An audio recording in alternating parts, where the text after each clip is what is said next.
with this segment, and we will invite the Future Generation Foundation to present the audited financial statements and financial reporting. So we have with us Naomi Rasset, Executive Director, and Arnold Blackstar, the Chair. I can see them. Yes, they're coming up. Perfect.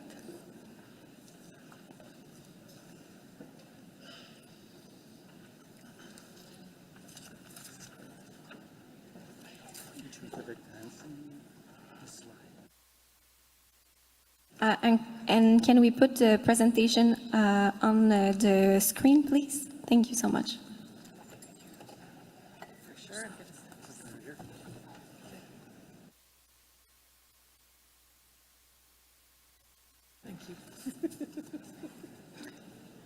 Dan sigaki unigan kita sagat no dinaskum no gaki opendu toya nutsukum kare murtama.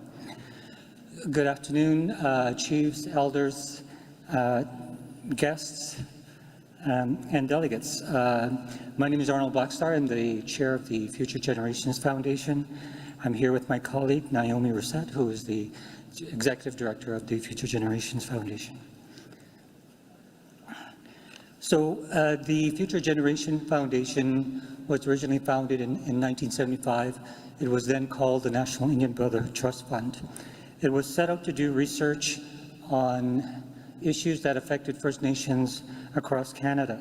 Since then, in 2009, the trust was amended to add education and as well as healing for First Nations. There are in total 11 trustees that are appointed by the Assembly of First Nation, 10 of which are representing provinces and territories that you see on screen here. Our strategic priorities for last year have been filling the gaps around culture, language, and education, and as well as strengthening governance with the view of transparency and independence. Also raising awareness around Indian residential schools and the legacies in which it has had on our peoples, including the role of the Future Generations Foundation with respect to that. We look to building capacity for our foundation and as well as supporting First Nations and survivors on their initiatives that are important to them around community-driven partnerships and as well as education over a long-term period.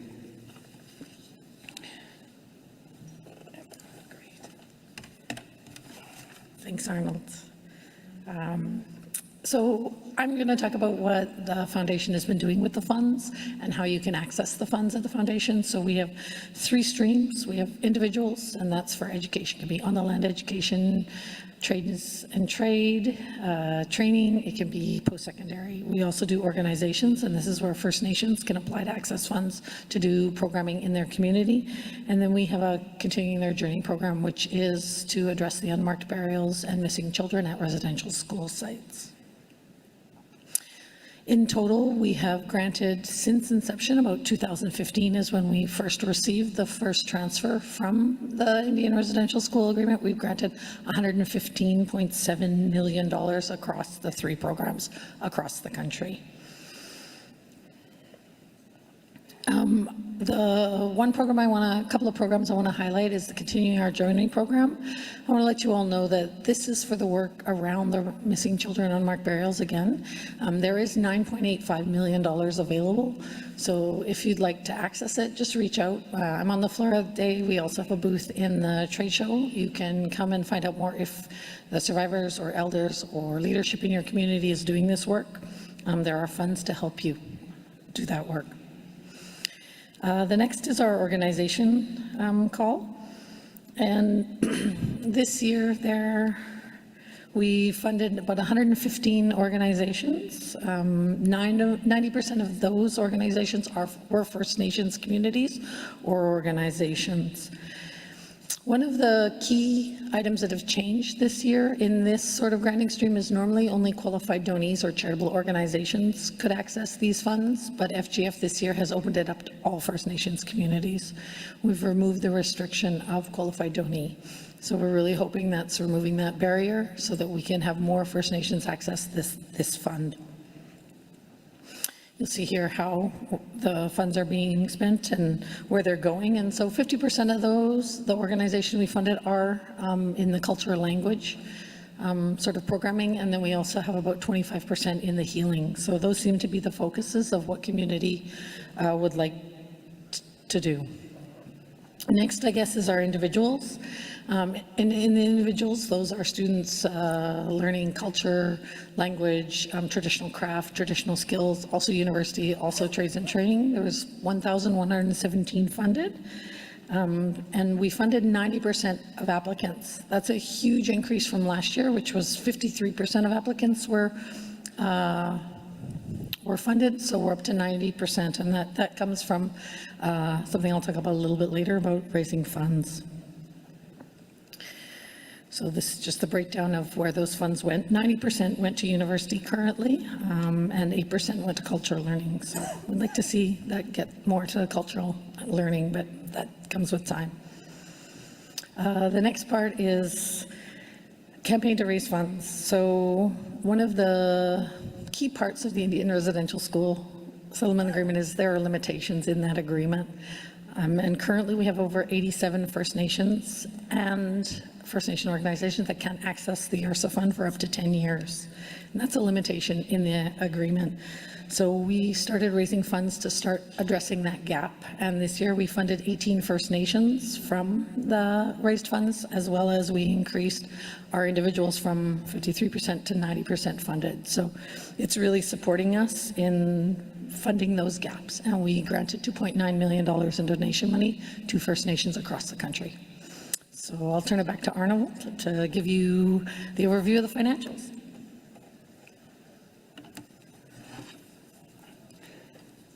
Thank you. As at March 31st, 2025, the year-end fund balance is $272 million.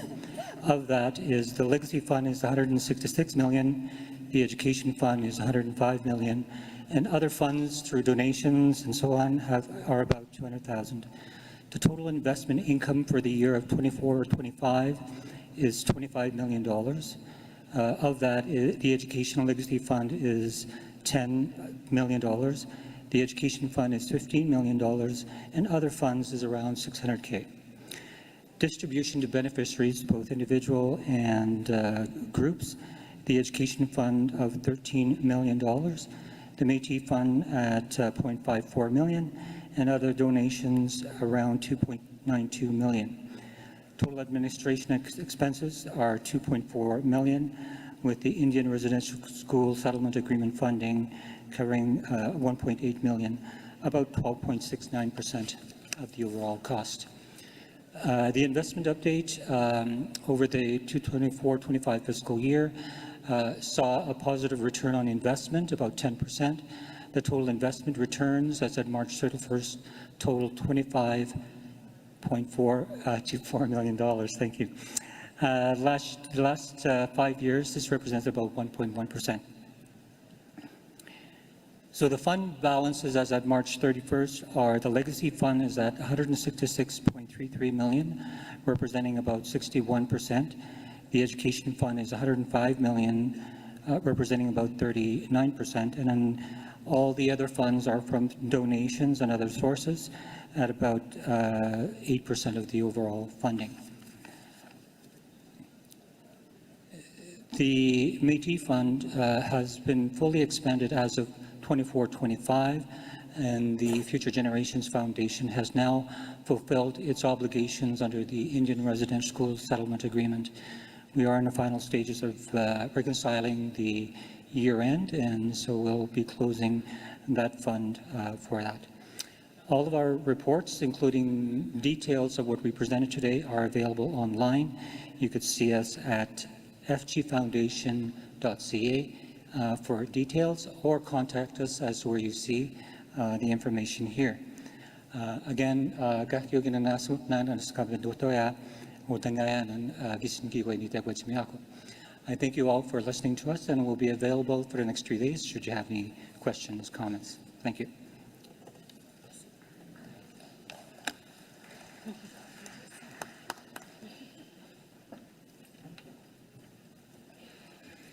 Thank you so much to Naomi Rasset, Executive Director of the Future Generation Foundation, and also Arnold Blackstar, who is Chair of the Future Generation Foundation. Donc, merci aux deux personnes qui viennent de présenter et qui nous viennent directement de la Fondation pour les générations futures. Je vais prendre un moment pour me présenter, comme on n'a pas encore pris ce temps-là avec les différents discours qui ont eu lieu ce matin.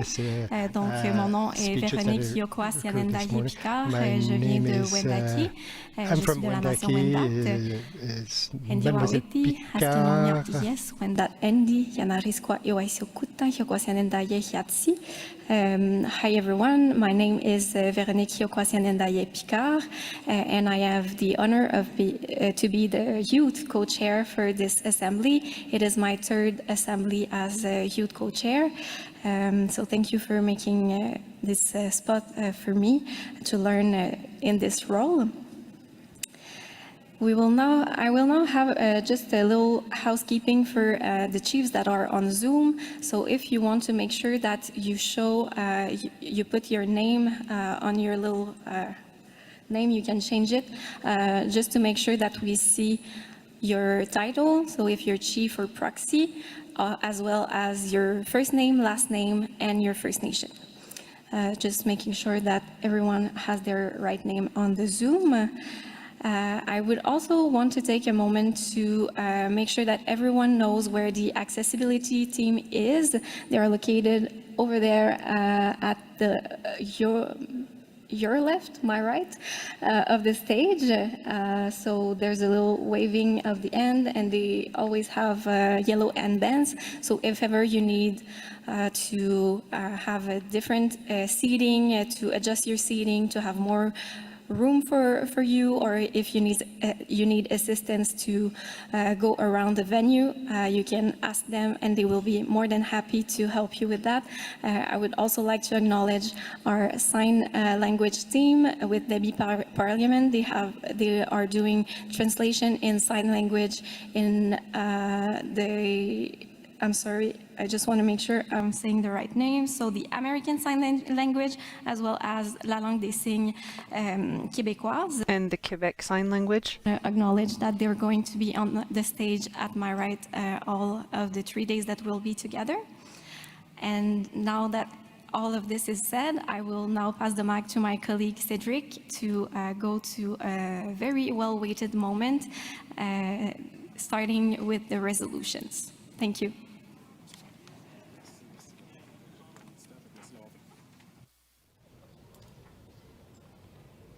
Afternoon, everyone. Welcome back from lunch, and thank you for being on time. Much appreciated from our part. I'm going to look towards our resolutions committee. I know there have been a few modifications made to draft resolution 1, the charter resolution on the AFN charter amendments, separation of political and corporate functions. There have been certain amendments made by our mover and seconder. So before we can commence discussion on this, I will be waiting on confirmation from our resolutions committee that we do have the correct version to be posted.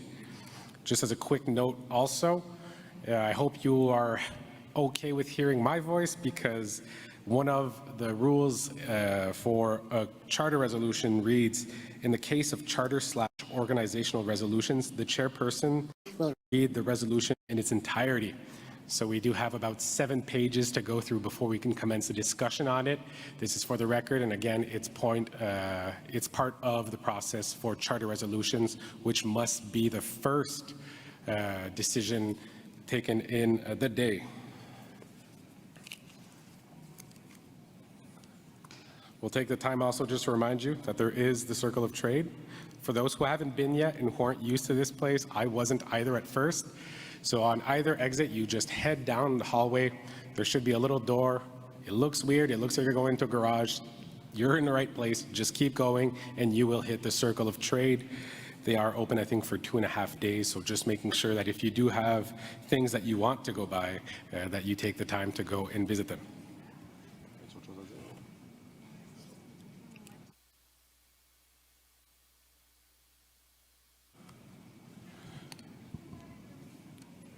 So we're going to go to microphone 2, just for a comment, I believe, as the Resolutions Committee continues its work. So if I can have microphone 2 opened, please.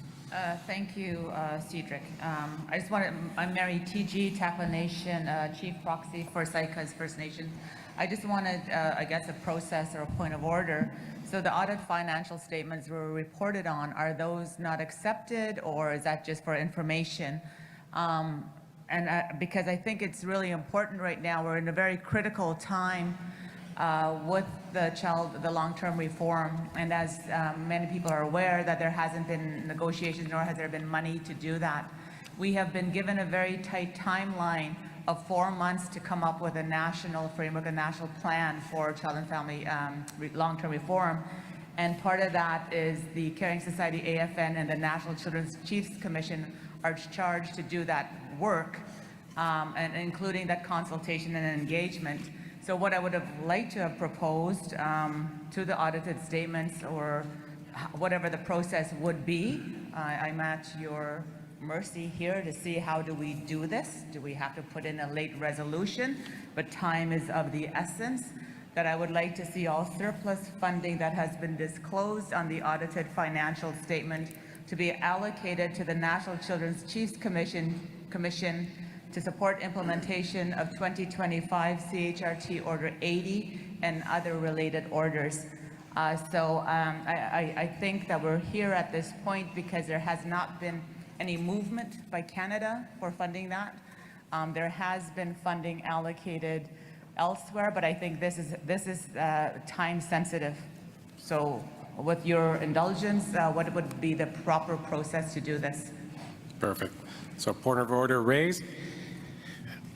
Just for information and process, the financial audited statements are approved by the executive. So that was done yesterday by the executive. As for the process on how to budget or how to ensure the funding, I will take a moment with my co-chair and I will get back to you in just a moment.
All right, so thank you for your patience.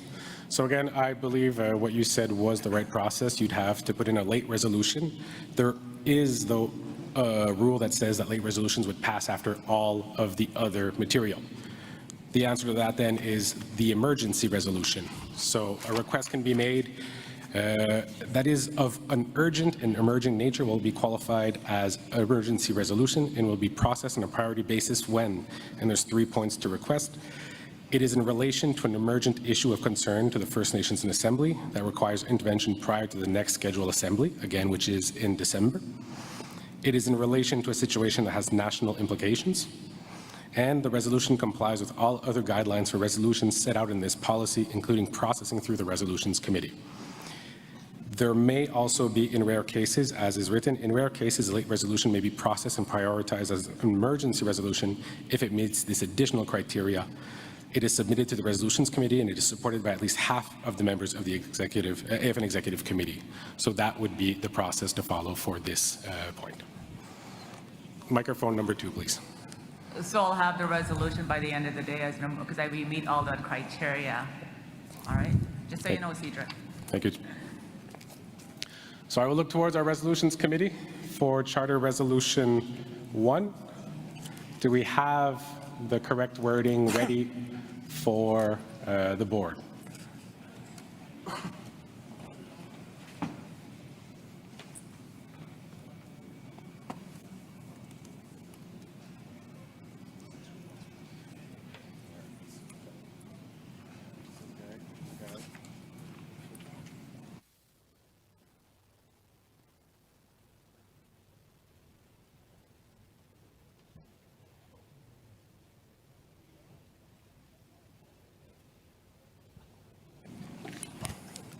So looking towards our Resolutions Committee, this is the most up-to-date version. Just to make sure that we read out for the record the official version that was handed to us. They said we're good. Yeah. All right. I'm being told we're good. So again, as mentioned, we have to go through this entire resolution. It's part of the rules and procedure for charter resolutions. So for our charter resolution, draft resolution 1, if our Encore team can go all the way to the top, please. The title of the resolution is the AFN Charter Amendment, Separation of Political and Corporate Functions within the subject governance. It is moved by Kilsalem, Council Chairperson of Squamish Nation, BC, who I see we have here with us on microphone number 2. And it is seconded by Chief Sean Smith from Kwanlin Dun First Nation. Do we have Chief Sean Smith with us? We have him here. So we'll now go through the whereas. Whereas A, since 1982, the Assembly of First Nations, in parentheses the AFN, as a national organization continues to advocate and support the collective interests and priorities of First Nations from across Canada in accordance with the Charter of the Assembly of First Nations, in parentheses, consolidated December 2022, the Charter. The AFN operates with the Secretariat that provides legal, technical, and administrative supports to implement First Nations and Assembly-directed mandates. C, the Executive Committee, which is comprised of politically elected regional chiefs, in addition to the National Chief and the Chairperson of the Knowledge Keepers Council, in effect serves as a corporate board of directors responsible for monitoring and controlling the Secretariat, establishing policies, selecting senior officials for the organization, approving personnel and service contracts for the Secretariat, securing fiscal resources for the AFN, and monitoring and controlling the expenditures of the AFN. Governed in accordance with the Charter as well as corporate bylaws, established pursuant to the Canada Not-for-Profit Corporations Act, SC 2009, C23, the federal legislation.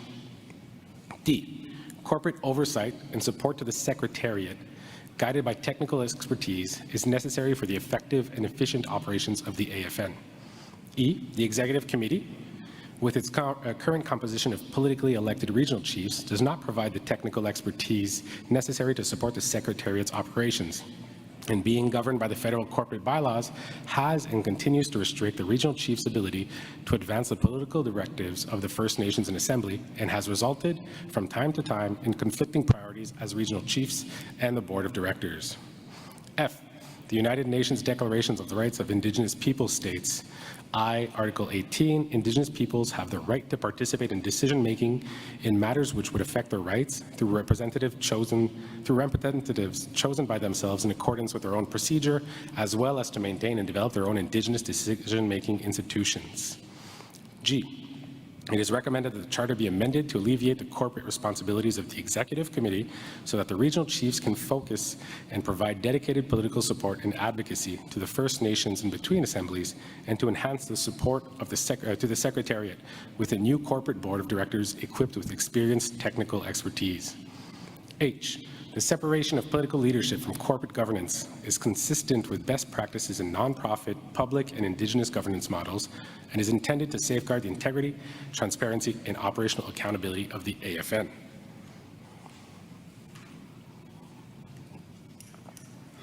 I, As the scope of AFN's operations, funding, and responsibilities have expanded over time, the existing structure no longer provides the technical capacity required to ensure sound financial management, risk oversight, and strategic planning.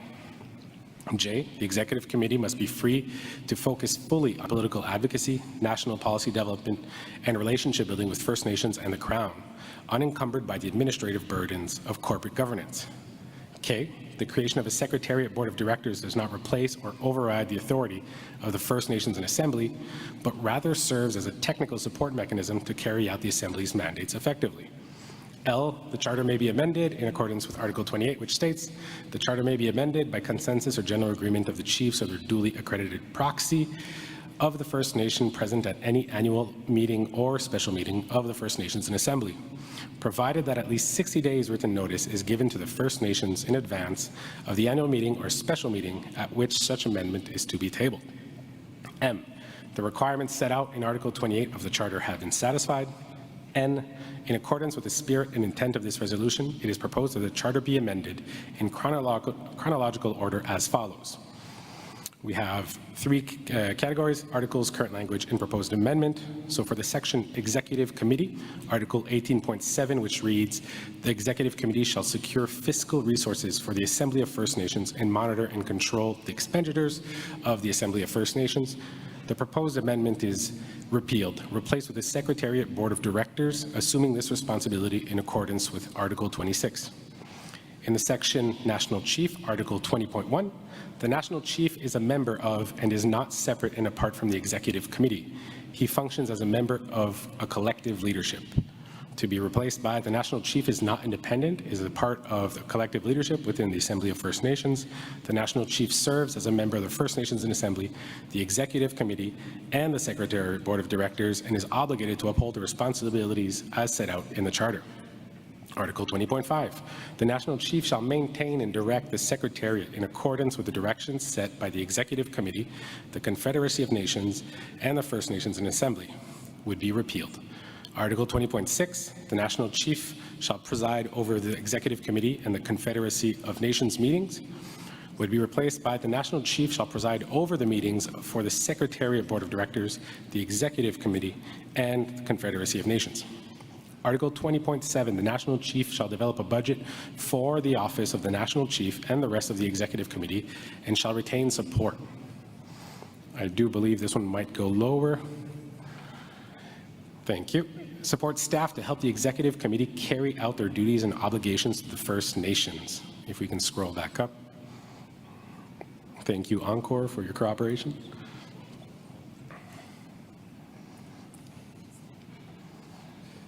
If we can go up a bit more, Encore, thank you. Would be replaced by, the National Chief shall develop a budget for the Office of National Chief and correspondingly also for the Executive Committee, which should include, if we can scroll down, financial resources for the regional chiefs to retain support staff and carry out their duties and obligations for First Nations, to the First Nations. Article 20.8, the National Chief shall operate the Secretariat within the budget approved each fiscal year by the Confederacy of Nations. Would be replaced with, the National Chief shall operate the National Chief's Office with the budget approved each fiscal. Article 22.3, in the event that the National Chief is removed from office in accordance with paragraph 2 of this article, or in the event that he dies or resigns or is found to be medically unfit to carry on his duties and complete his term of office owing to physical or mental disability, or in the event that his term of office ends before a new election, the rest of the Executive Committee shall assume his role and function until such time as other arrangements are made by First Nations and Assembly. Would be replaced by, the Executive Committee shall appoint from among the committee members a Deputy National Chief. The National Chief may delegate some of their duties to the Deputy National Chief from time to time, or the Deputy National Chief can perform the duties of the National Chief in circumstances where the National Chief is unable, I imagine, to be to perform. I'm looking towards the move here. To perform the duties of the National Chief in circumstances where the National to perform the duties due to being medically unfit or physically or mentally disabled, or if the National Chief has been removed from office, dies, or resigns. In circumstances where the National Chief's position becomes vacant, the Deputy National Chief shall act until the First Nations and Assembly elects a new National Chief pursuant to Article 22.1. In the section Secretariat,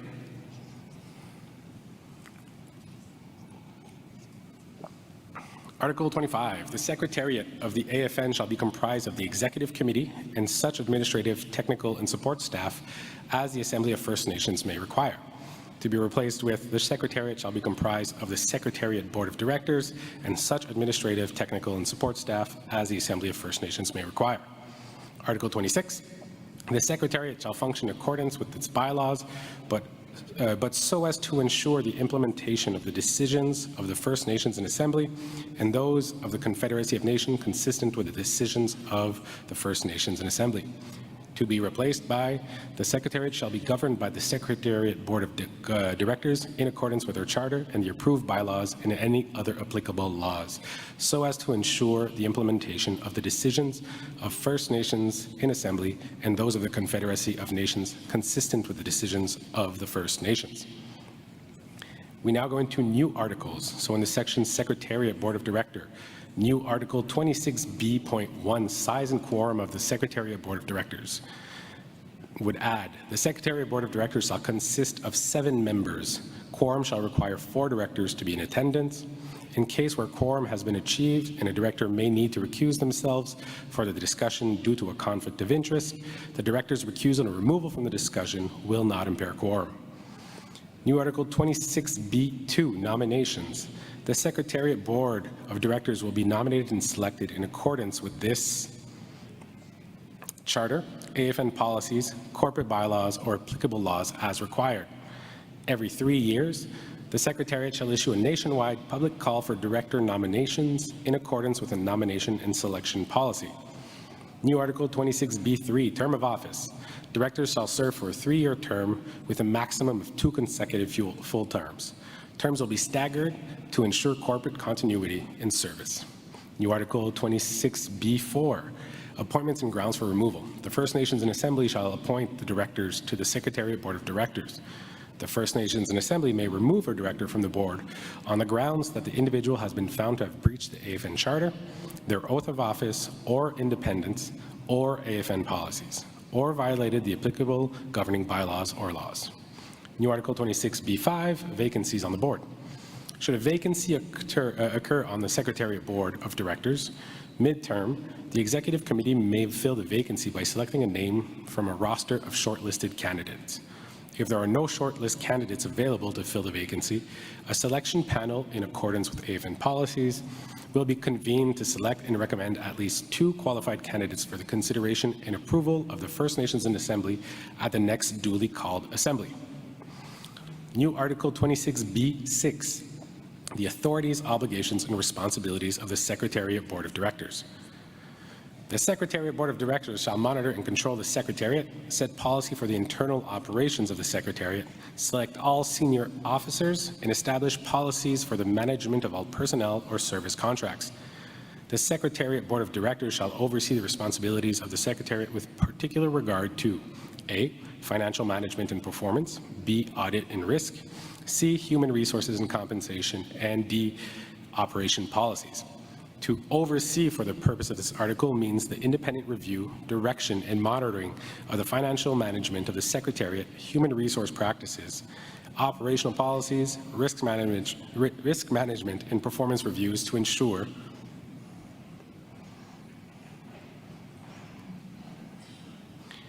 compliance with the Charter, bylaws, and applicable law. New Article 26B.7, financial plans and annual budgets. In consultation with the Executive Committee, the Secretariat Board of Directors will develop AFN's multi-year financial plans for 6-year periods with associated strategic plans to guide the operations of the Secretariat. The Secretariat Board of Directors shall develop the Assembly of First Nations annual budgets in accordance with the financial plans for approval by the Executive Committee. New Article 26B.8, fiscal resources.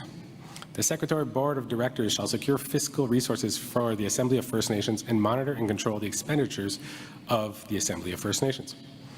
New Article 26B.9, accountability. The Secretariat Board of Directors shall be accountable to, report to, and take direction from the Executive Committee and the First Nations in Assembly.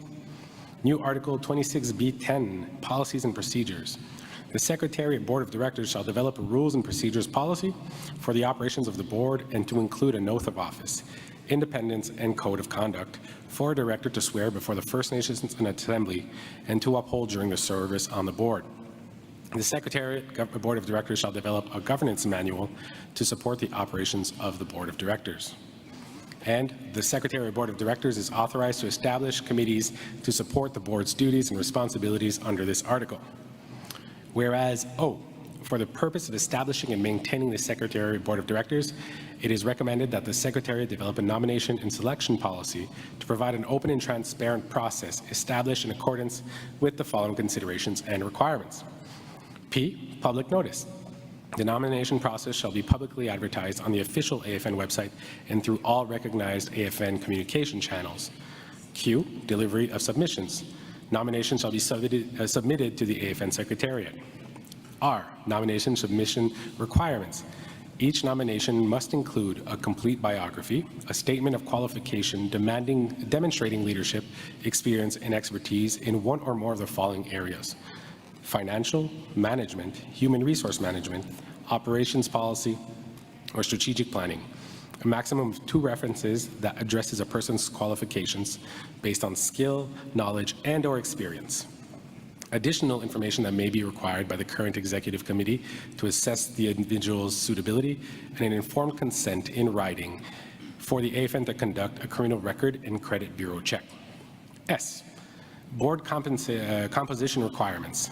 The nomination process should encourage individuals from all regions, genders, generations, and cultural representation, as well as complementary professional expertise, with the goal that at least 50% of the directors are to be women, Two-Spirit, or gender-diverse persons.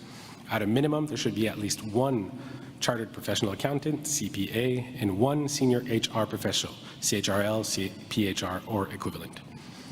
T, qualifications and diversity of candidates.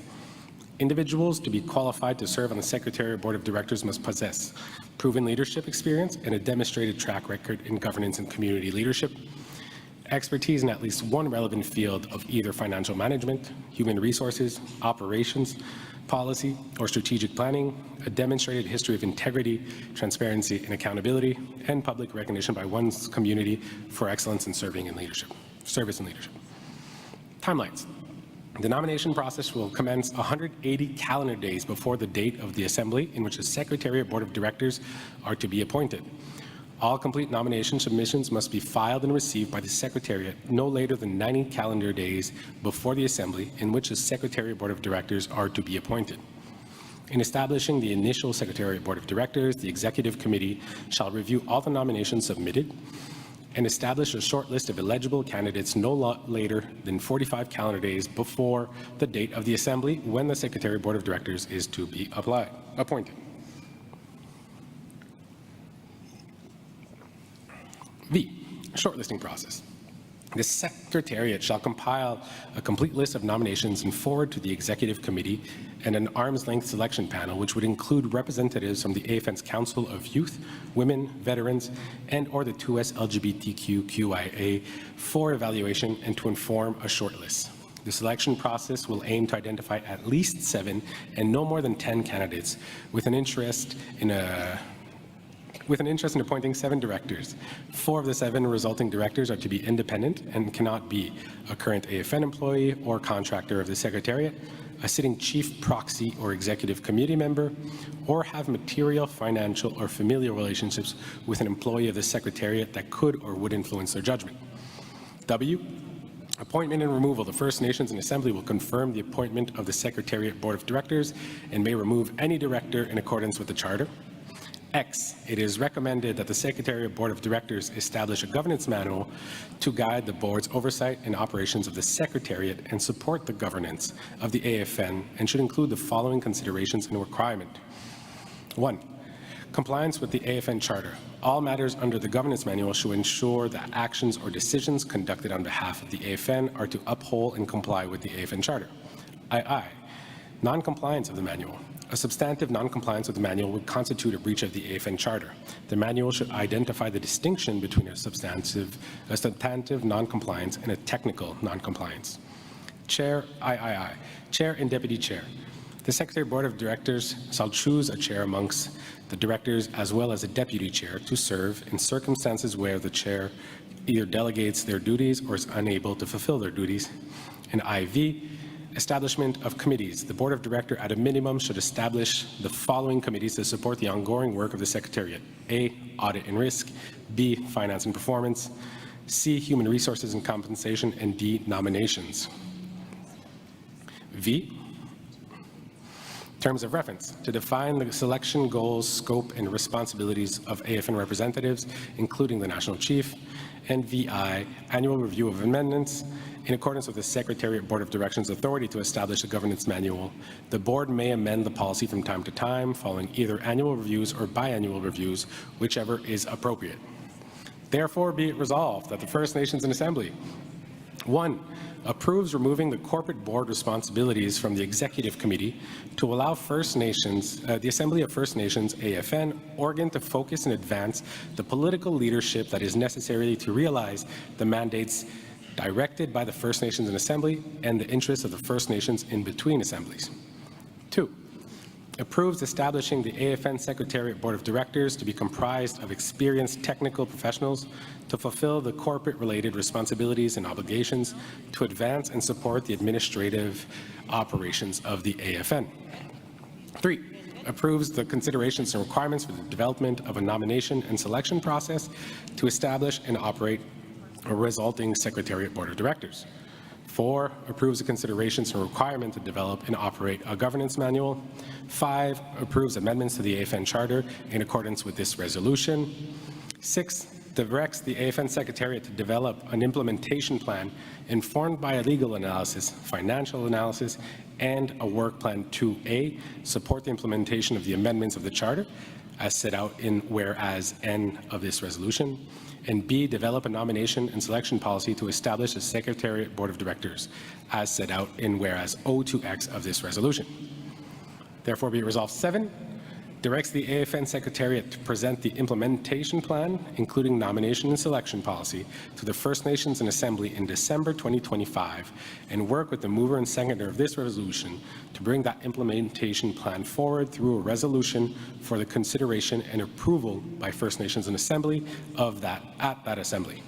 And therefore be it resolved 8, confirms that the amendments to the Charter as set out in this resolutions to come into effect at the December 2025 Chiefs and Assembly and complete implementation by the 2026 Annual General Assembly. Thank you, translators, for your patience. We will now be going to our mover, Chairperson Kelsalem. Microphone number 2, please. You have 4 minutes to introduce.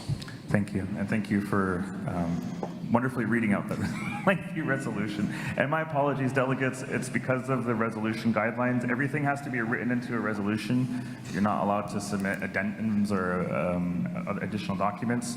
So based off of the legal and technical advice, we had to write the resolution that way.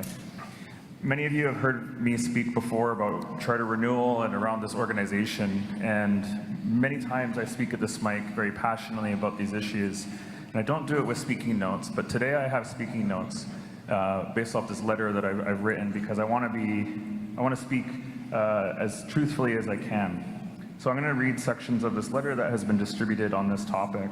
Dear respected leaders, I am writing to ask you to vote yes on AFN Charter Amendment Resolution number 1. We are nations that have rebuilt from the ground up, one council table, one legal victory, one program at a time. Our grandparents taught us to hold fast to our laws and to design our institutions to serve our people, not the other way around. Over the last generation, we have proven what the Harvard Project on American Indian Economic Development has documented across many communities. When First Nations exercise real decision-making power, build capable governing institutions, design systems that fit our cultures, and lead with a long-range view, we deliver results for our people. That is our story, sovereignty in practice, not just in principle. The problem we must fix now. Today, the Assembly of First Nations carries national responsibilities larger than at any time in its history, with an operating budget of approximately $65 million in 2024. Yet the Executive Committee, comprised of politically elected regional chiefs together with the National Chief, is also expected to act as a corporate board overseeing finance, audit, risk, human resources, procurement, operations. Wearing both hats creates predictable strain, including mixed mandates, slower decision-making, blurred accountability, and reoccurring concerns around conflict of interest. Recent controversies from confusion over mandates and child welfare reform to calls for forensic audits, are symptoms of this structural mismatch. The solution: keep political authority with the First Nations in Assembly and the Executive Committee, and strengthen corporate governance of the AFN so that chiefs and First Nations remain the sole authority guiding the AFN, while professional, technical experts from our communities can operate within the standards of good governance for the day-to-day operations. These changes that are being proposed today is a good faith, best attempt to try to summarize the decades of conversations that we've had on this hall around fixing and addressing the long-standing issues of governance. And this doesn't address all of the governance issues that have been talked about, but it is an attempt, it is a proposal, it is an idea to address at least this one piece of it that will hopefully, through the hard work of all of us coming together, make the AFN a world-leading best practice in good governance. And what we have to really uphold is the fact that in the AFN Charter, it speaks to the fact that it's the First Nations in Assembly, it's the chiefs and proxies who are the sole authority for the mandates and the powers of the AFN, and that the Executive Committee, the advisory councils, all of the different bodies like the Secretary are here to serve in the best interests of the First Nations who constitute this wonderful organization. And so our hope with this is to address the many long-standing conversations. And with my last 17 seconds or 16 seconds, I'll just state that we did make these amendments that you saw in the red at the end. That was in response to the feedback that we've heard from regional chiefs and other chiefs to put in a process where today we approve the broad strokes of the principles, and then in December there will be more reporting to look at what the next steps look like so that it is a phased approach to implementation, that there's a decision today with a further decision to come at later assemblies as well with regard to implementation. Thank you, Chairperson. We now have the seconder, Chief Sean Smith from Kwanlin Dun First Nation. Microphone number 2 again. Good afternoon, chiefs, delegates, dignitaries, and leadership from across our nation of Canada. It is an honor to speak to you today with an important and timely opportunity before us. This is an opportunity to strengthen the Assembly of First Nations, not by removing functions, but not by diminishing anyone's role, but by realigning our responsibilities to reflect our values, our experience, and our vision for the future. This is about evolving and not dismantling. It is about making sure our political leaders can do what they're elected to do, to lead, to advocate, to advance the voices of our nations, while ensuring our institution can deliver professionalism, clarity, and accountability. Why this change is needed. We know from our own nations that good governance, modern treaty nation such as ourselves in Yukon, rooted in our values, deliver real results. When we design systems that reflect our cultures, when we allow our leaders to focus on vision and advocacy, when we build strong, independent institutions, our communities thrive. But as the AFN has grown, our structure has not kept pace. Today, AFN manages over $65 million annually, yet our executive committee, the regional chiefs and national chief, are being asked to do both. Lead politically on national priorities and Crown relations, and also the corporate board responsible for our finances, human resources, audits, and risk management. This is simply too much, and it creates those issues of conflict of interest, distracts from our leaders from the core role of advocacy and lobbying. Chiefs, we all know the truth. The elected regional chiefs should not also be the corporate board of directors. That's been known. Our current challenge, our structure has left us vulnerable. It has blurred lines of accountability and times weaken trust in the institution of AFN. We have seen decisions made without the right checks and balances, and we have seen regions lobbying for their interests in ways that undermine the collective. Let's be clear, a national institution, it must serve all nations, not the politics of a few regions. If we want to restore trust, we want to modernize, we want to build something that lasts for the next generation, we need this change. That is what this charter amendment will do. It will clarify roles. The executive committee will remain intact and empowered. Elected leaders do the political advocacy work they're chosen to do. A new 7-member board will oversee corporate governance, finance, audit, HR, risk, and operations, and competency-based rules. This is not a shift in power. It is a better use of our authorities. And this alignment is really the right focus in terms of getting it more direct to support our people on the ground within our nation. And let me stress, the First Nations Assembly remains the highest authority. Chiefs will appoint the corporate board through a transparent process, and chiefs will retain the power to remove those directors. This amendment brings us expertise to the table, professionalism. It strengthens performance. It creates clearer lines of accountability. What it does not, and also, it's with the political pressure of the trade tariffs and everything, impacts of economic uncertainty, and creating partnerships. As the elder spoke this morning at the beginning of the day, it is supported and a good way to move forward and build those relationships, ensuring the process of First Nations governance is transparent, accountable, and the roles are understand their responsibilities. And with that, we will be much more ready. Thank you, Chief Sean Smith from Colin Dunn First Nation. We will now go to discussion, and as process has been, we will do microphone 1, 2, and then onto our Zoom platform. So if I can have microphone 1, please state your name, your community, and your position. Chief Harley Chingy, McLeod Lake Indian Band, British Columbia. I speak against this resolution. Every few years, there's always a group of people that try to turn AFN into a communist state and see that this and that is happening, this has to be done. I have great respect for the people that are elected there. Give them autonomy, let them run the business as the way it should be run. Frivolous resolutions such as this come about every few years because people aren't happy about a certain resolution that got shot down or didn't make the floor. Back in the day, the late Dave Ahenekew said it best, and he said, one day we will own it all, he said. We will own it all.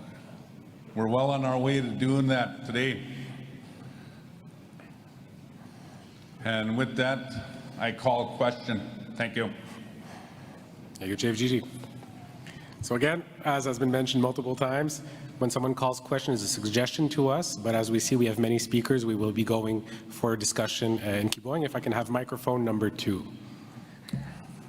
Hi, good afternoon. My name is Leslie Green from Six Nations of the Grand River, Ontario, and I'm proxy today. So what I'm going to present to you is 127 words. For the last 4 AFN assemblies, Six Nations of the Grand River has struggled to be adequately prepared for the start of the assembly. Six Nations of the Grand River Elected Council insist that the AFN provides draft resolutions to leadership minimally 2 weeks in advance so we can arrive informed. Six Nations has nearly 1,000 employees, 10 political committees, and many departments that inform our vote on each resolution. 5 business days is grossly insufficient to do this work.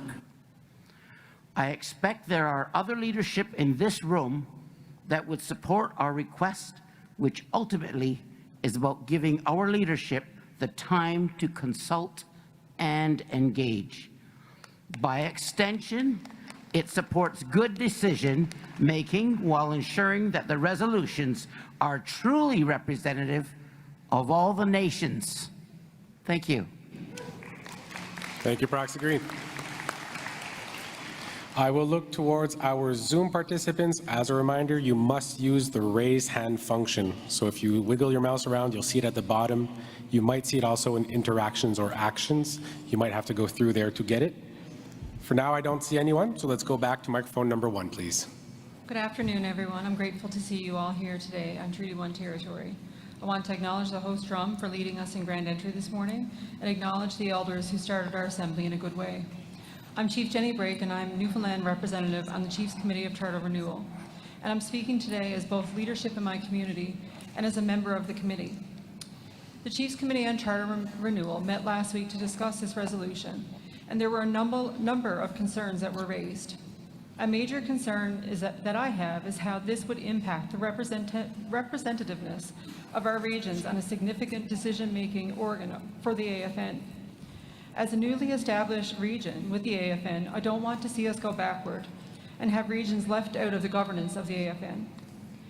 I acknowledge that the mover and seconder have proposed amendments to try to address concerns of the Chiefs Committee on Charter Renewal.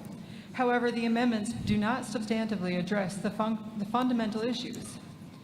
The Canada Non-for-Profit Act prevents a corporate entity from having two boards of directors. The creation of a separate Secretariat Board of Directors with delegated authority violates this law. The proposed Secretariat Board of Directors would not have enough seats for all regions to have a voice, and there is nothing to prevent multiple board members being selected from the same region. While the amendments say that the Secretariat needs to find funding, the reality is that we are going to be facing budget cuts across the board. This is not the time to have to divert funding to support an unnecessary governance board. For this reason, I am voting against this resolution, and I encourage all of our leadership here today to make sure that we continue to evolve as an organization in a way that does not leave voices out of decision-making at the table. It is my opinion that our regional chiefs are elected by us for us, and they do the good work, and we need to continue to support that. Thank you. Thank you, Chief Brake. We will head to microphone number 2, Proxy Crowchild. Thank you. I'm Proxy Crowchild.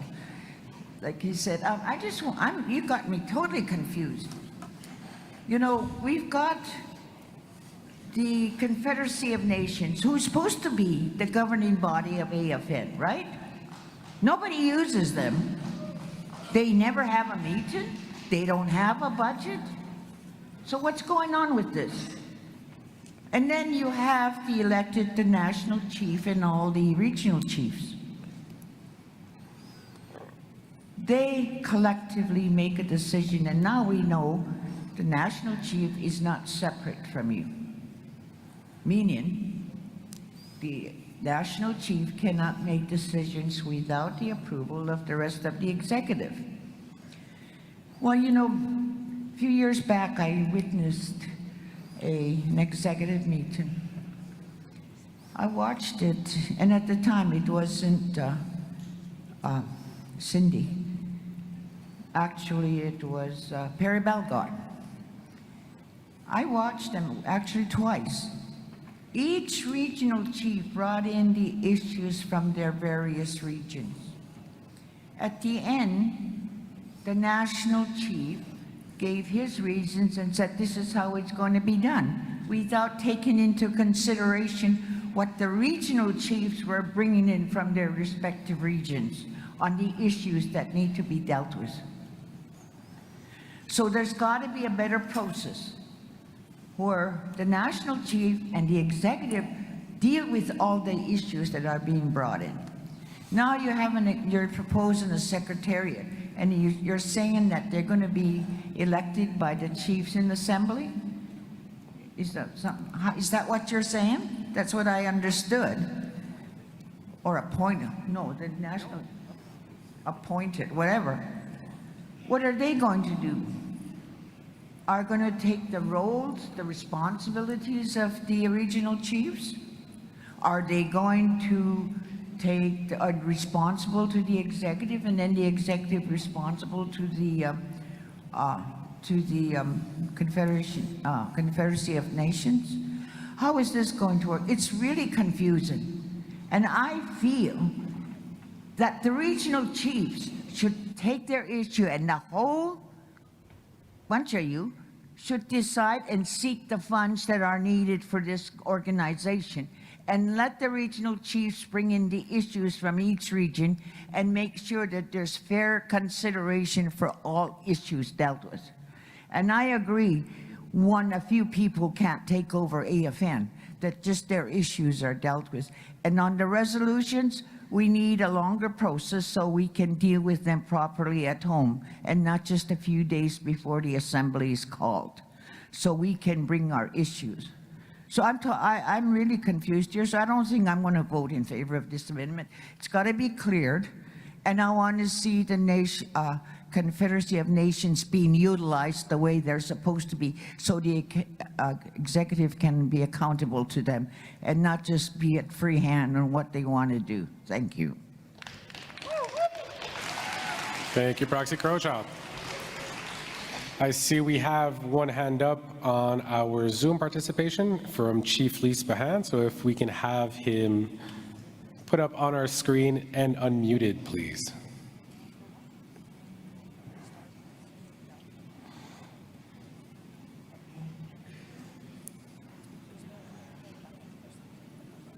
So I see we have his camera open. If we can unmute Chief Spahan's microphone, please.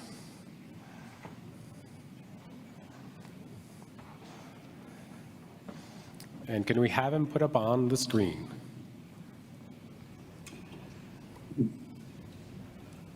Yeah, good afternoon.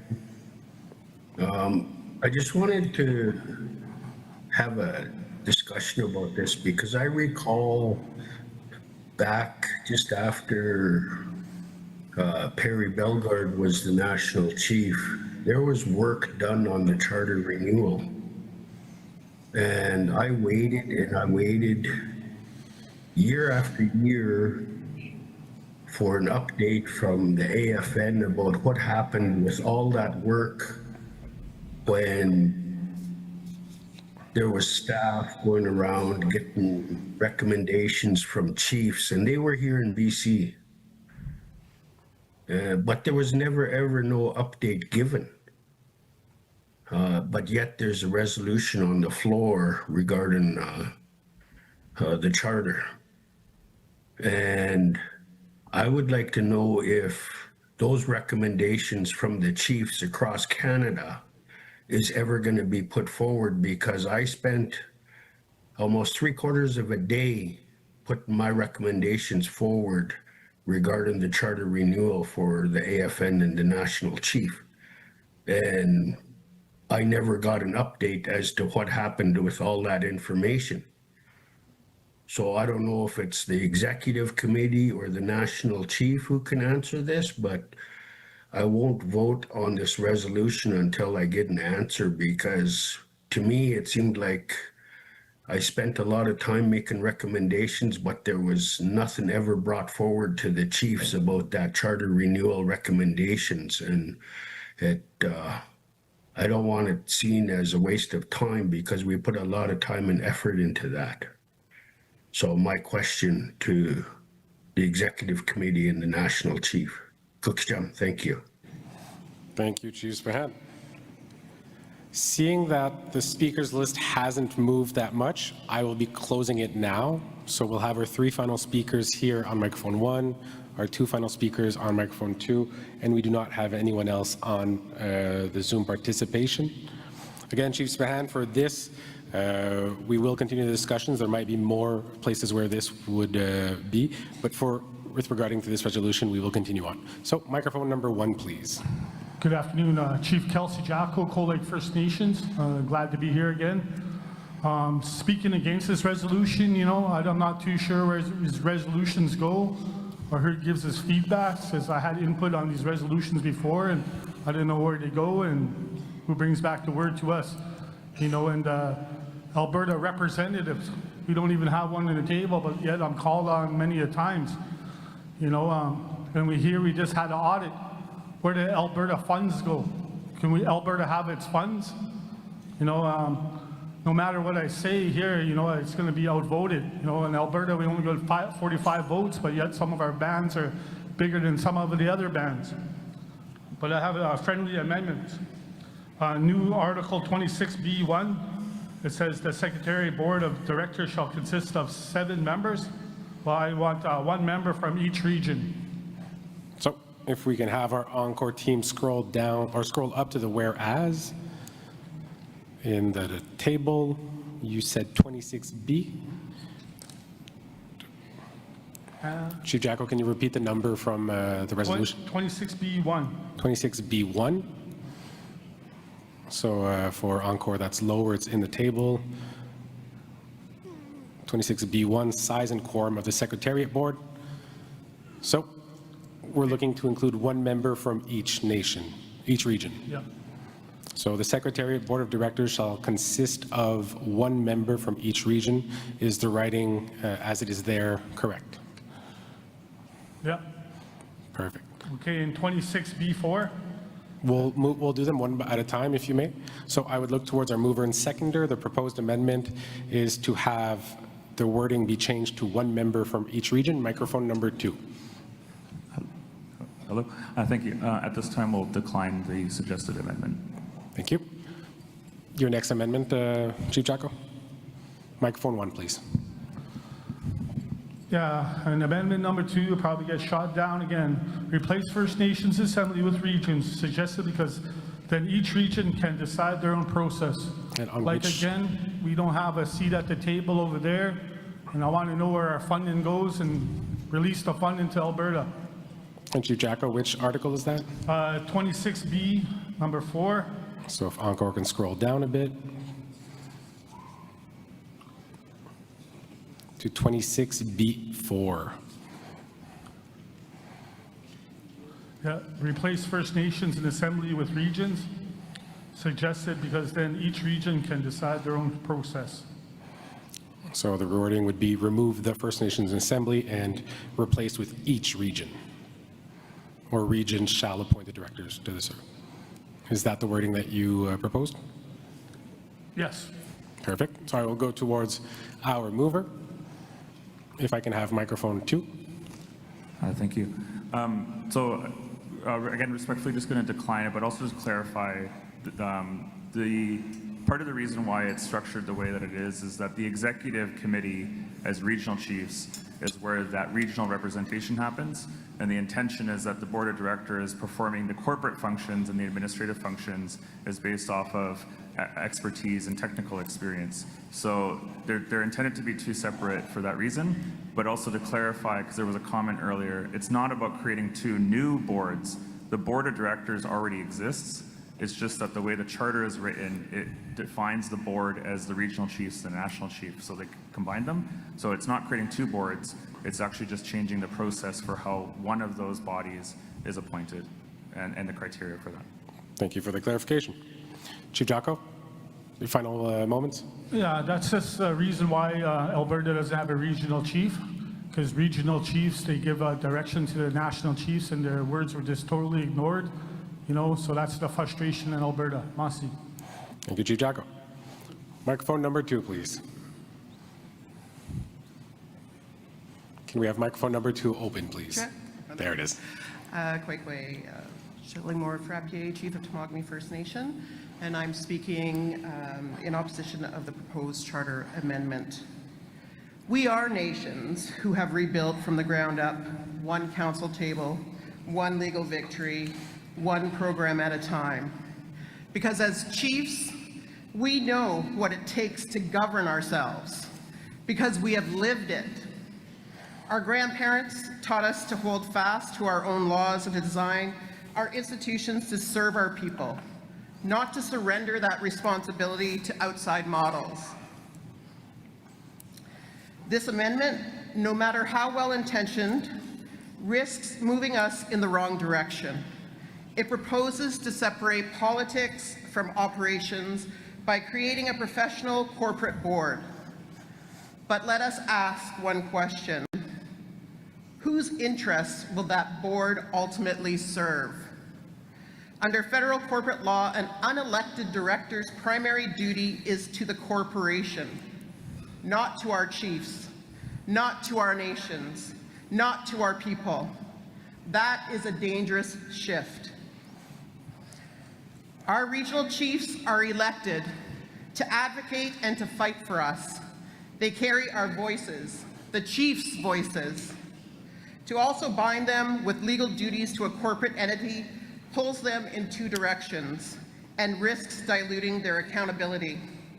Instead of fixing that strain, this amendment deepens it by carving off our authority and handing it to qualified professionals who may not be rooted in our nations, our teachings, our priorities, and who are unaccountable to us. We must not forget the AFN is not a corporation first. It is the collective voice of First Nations. Our strength comes from direct political leadership, not from boards, codes, and structures governed by technicians. If there are problems with accountability or operations, let us fix them in ways that keep decision-making with the leaders chosen by the people, not through a corporate layer that risks becoming its own power base. The Harvard Project tells us that when nations exercise real decision-making power, we deliver results. That means sovereignty in practice, not outsourcing sovereignty to specialists who operate at a distance from our communities. Fellow chiefs and proxies, we are in a time of great demands, defending our rights in the name of national interests, fighting for economic opportunities, and building better futures for our children. In moments like these, we need more unity and more direct accountability, not less. So I urge you, do not divide political leadership from the institution that carries our national voice. Keep authority with the First Nations in Assembly. Vote no to this amendment and let us strengthen the AFN in ways that reflect our values, our sovereignty, and our responsibility to the people. Chimigwech. Thank you, Chief. So we have 3 final speakers. Microphone number 1, please. Why Pisnauxiel, why Ilya Mikwum, Isquist Quilila, Shamasquist Dan Emmanuel, Kinyal Mikwum, Tul Spockman, both in Keltmouth, Chief Dan Manuel Upper Nicola Band.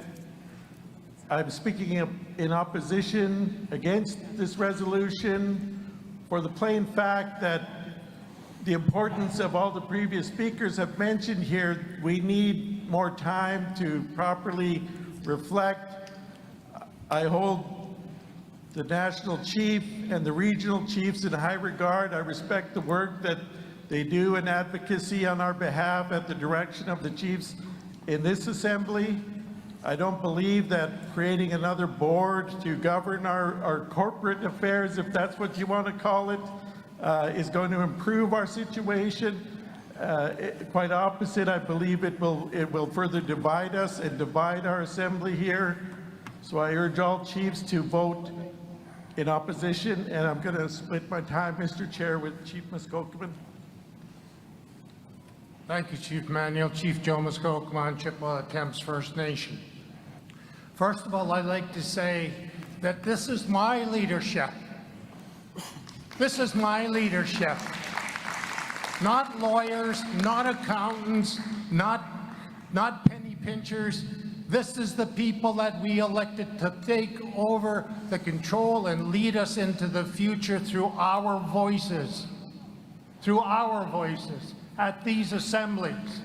Not in some back room where, in fact, you're looking at resolutions and how, in fact, a board, an unnamed board, is going to enact them. These are the people we hold accountable, just like all of us as chiefs. We're the ones held accountable for our actions. I am not prepared to give that away. I am not prepared to duplicate at an unknown price some board that it will not be held accountable to the chiefs in assembly. These are our leaders. Stand behind them. We've got tough days ahead. We need to stand behind them and fight together. Miigwech. Thank you, Chiefs. And our final speaker, microphone number 2, please. Chief Don Miracle, I'm opposed to the amendment as well, and I agree with what the comments that have been made by many of the previous speakers. My concern is that if we create another body, it's just going to create one one group fighting another group, infighting within the AFN. And I think in the last term of the AFN, we had enough of that. We have to keep it democratic. The governing body has to be elected by the chiefs. The executive currently sitting at the table have access to lawyers and accountants to give them advice. They feel it's needed, and I think they all have the intelligence to know when they need that advice. And so I think we're creating another situation where we'll have more infighting. But I think one of the problems that I see with the AFN is that when there's differences of opinion, they don't seem to be able to compromise. One region appears to be blocking another region from moving and advancing the needs of their people, and that can't be. The Ontario region has 23 or 24% of the population, but yet we're not represented by the fact that we are the largest populated region, and we can't simply wait and wait and wait for decisions to be made and funding to be invested to look after the needs of our people. And it would seem to me that the child welfare disagreement is propelling all of this. And so I think we're making mistakes, so I just keep it the way it is. Thank you. Thank you, Chief Marigold. Again, before we go to the vote, because we do hear opposition, there will be a vote.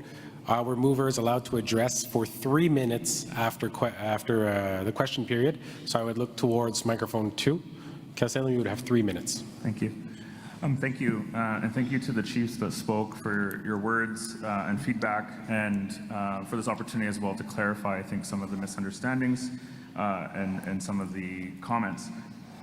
The structure that's being proposed with the board of directors and enhancing the existing structure, under the current structure, the board of directors, which is the executive committee, is duty bound to the corporate law principles when it comes to the matters of the corporate decision making. So that already exists. It's not creating that with a separate body. We've already placed that on our regional chiefs, and it puts them in that conflict already. The ultimate authority of the Assembly remains with the First Nations Assembly, and it's reflected in the resolution itself, where it continues to refer to that. And the ultimate decision-making is not creating a board that is separate or distinct from us. It's selecting people who come from our own communities that are vetted by our executive committee and then brought to the Assembly. So the ultimate decision-making is still held by the chiefs and proxies. And the essential intent is we have many wonderful, qualified professionals within our communities across the country. We have people who have gone and gotten the degrees and have gotten an expertise, and they work at some of the leading firms in finance and in HR and procurement and in governance and in leadership. And we have many of those people, and it's really about drawing in the tools and wealth of knowledge that exists in those communities. And so the board theoretically could be filled with a number of these extremely well-known professionals who come from our communities across the country. And so I think there was a question that was also asked from Chief Lee Spahan. The fundamental challenge that has happened over the years is that there's always been these calls for AFN renewal and charter renewal. And of course, it's very difficult to come to consensus around some of these issues because we're always going to have differences of opinion. There was an attempt by the Charter Renewal Committee that was constituted, that was brought together and attempted to bring a report forward. And what ultimately happened was that when we tried to bring the amendments forward that were actually discussed and agreed to by the Charter Renewal Committee, the executive committee at that time, and many of the people on the executive committee today are different because some time has passed, they ultimately freaked out because there was this reaction and fear around losing power. And there was this position taken at the time that those amendments that were going to be recommended by the Charter Renewal Committee could not come to the floor until the Executive Committee had time to assess and make changes and things like that. So there was an attempt to do that work, but unfortunately it was not able to come to the floor at the time. So this is an attempt to take some of that work and advance it a little bit. It's not everything, but it is a small piece of that. Thank you. Thank you, Chairperson Kilsalem. So again, we had heard up, or did our seconder wish to address? Again, you could have 3 minutes as a seconder. So microphone 1, please. Sheesh. So I appreciate all the comments from the leadership within the room. it's really important for us to, in this evolving process in terms of addressing those issues that become issues that directly impact our resources that are coming into the AFN, and really how First Nations are supported across the country, and really trying to improve that, because that's the focus of us as second generation survivors in terms of looking ahead and trying to chart out a path with that guidance from our elders and our past leaders. So what I'm going to clarify what this does not do. This amendment does not remove the executive committee. It strengthens them by freeing them from administrative burden. It does not hand power to unelected people. The Assembly appoints the board and can remove them at any time. And it does not silence the nations. Political direction continues to come from you, the chiefs, through your resolutions and mandates. In closing, chiefs, this is not for the sake of change. This is about building an AFN that works better for you, for your communities, and for the generations to come. It is about creating clearer roles, stronger delivery, and greater accountability. It is about ensuring that our political leaders lead, that our institutions deliver, and that our people benefit. I urge you to support Charter Amendment. We need it. Together we can take this positive step and practical step forward. Together we can build an AFN that reflects the best of our nation's own governance traditions. Strong leaders, strong institutions, and strong nations. And just as to the mover of this resolution, Salem, he shared that there is many young people of the younger generations that have gone to school, that have really worked hard to build up those things in terms of how can we support into the next generation into this leadership role, and then really how we can move our communities forward in regards to those continual pressures that's being pushed on us, whether political or economic or governance. So it is, yeah. Thank you for letting me share some words. Thank you, Chief Sean Smith, also our seconder for the resolution. So we will now head to the vote. I would look towards our Encore team to open the polls on revised charter resolution 1 AFN charter amendment, separation of political and corporate functions. You should be receiving, again, an email from AFN meetings with a link. The polls have just been opened. And if any of you are having any issues, please raise your hand. We have our team with the green lanyards who will be coming around to support. As a reminder, for a resolution to be passed, it must have at least 60% for, and you will be given the choice of for, against, or abstain. Anyone who abstains, their vote will be recorded, but will not be shown on the screen due to the calculation only including those who are for or against. So don't worry, your vote will be recorded as an abstention, but they will not necessarily be shown on the screen at this moment.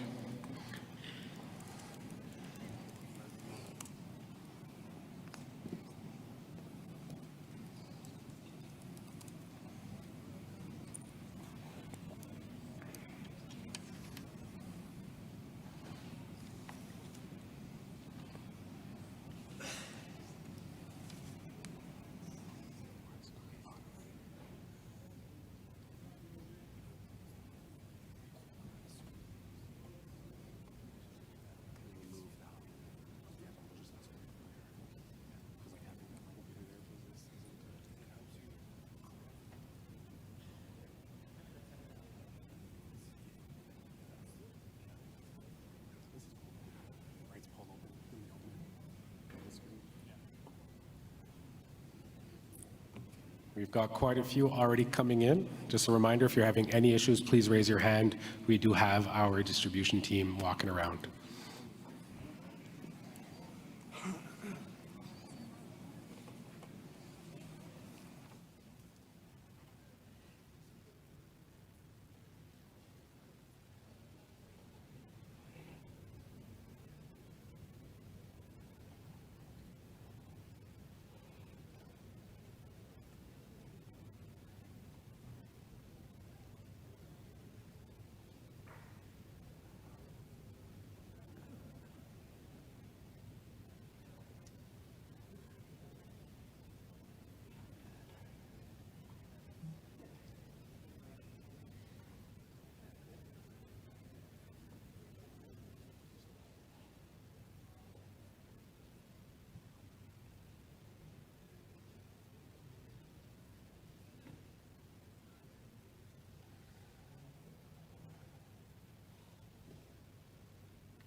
Give it maybe another minute. We'll see where we're at that point, but we just want to make sure that everyone has their voice.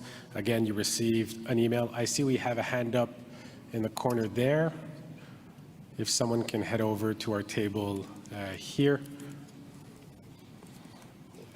And is there someone else with a hand up also on the left-hand side here?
So again, is anyone having any issues? Are there any other hands that need to be raised?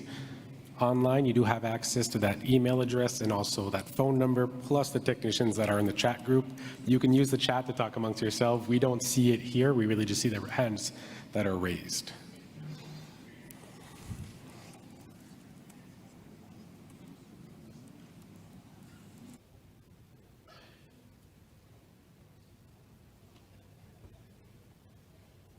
Seeing no hands raised, and knowing that it's already been 5 minutes and 9 seconds, I would ask our technicians to close the poll. Or there might be someone here. Let's see.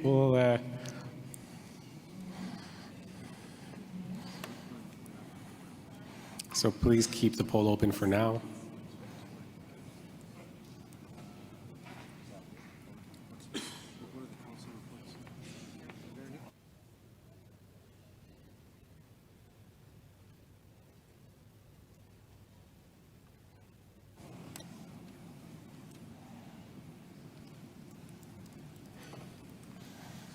I'm going to wait on confirmation from our staff. They do have devices with them so that if ever your device doesn't have enough battery or something, you can also work with our team.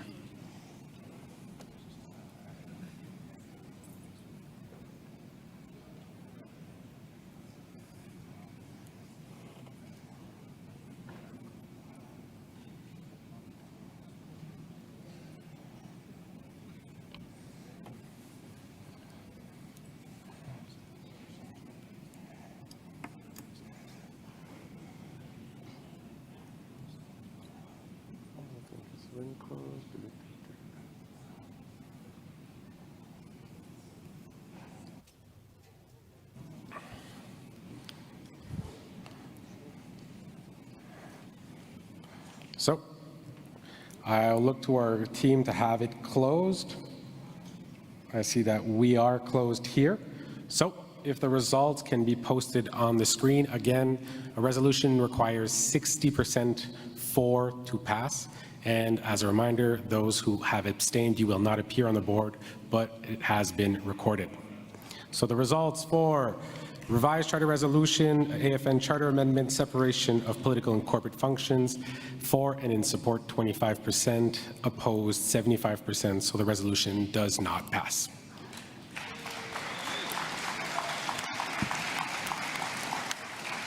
We will now move on to our co-MC, Véronique, to continue with the next point. Thank you.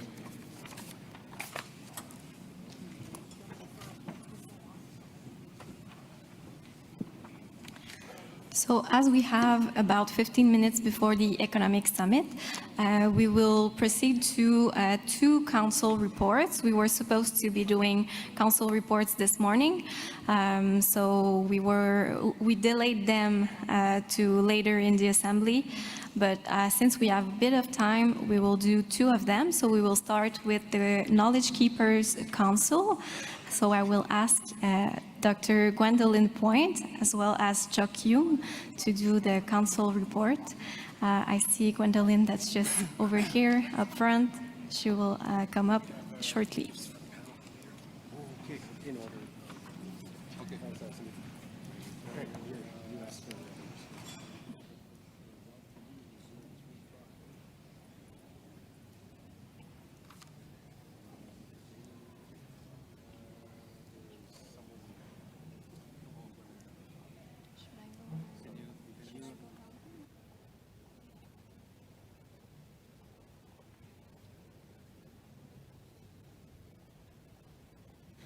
Perfect. And after the Knowledge Keepers Council's report, we will do the First Nations Veteran Council report. So I will ask Percy Joe and Team Olone to please stand by the stairs just right next to the stage. Thank you. I will hand the mic to Gwendolyn Point.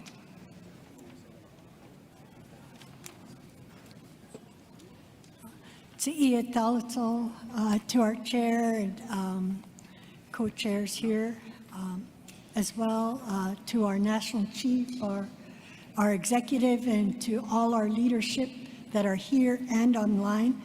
Shashkowet to Homol to Squee, and my traditional name is Shashkowet, and I'd like to acknowledge that we are in Treaty 1 territory, and I'm a co-chair along with Chuck Humes, so we're going to share the report to date.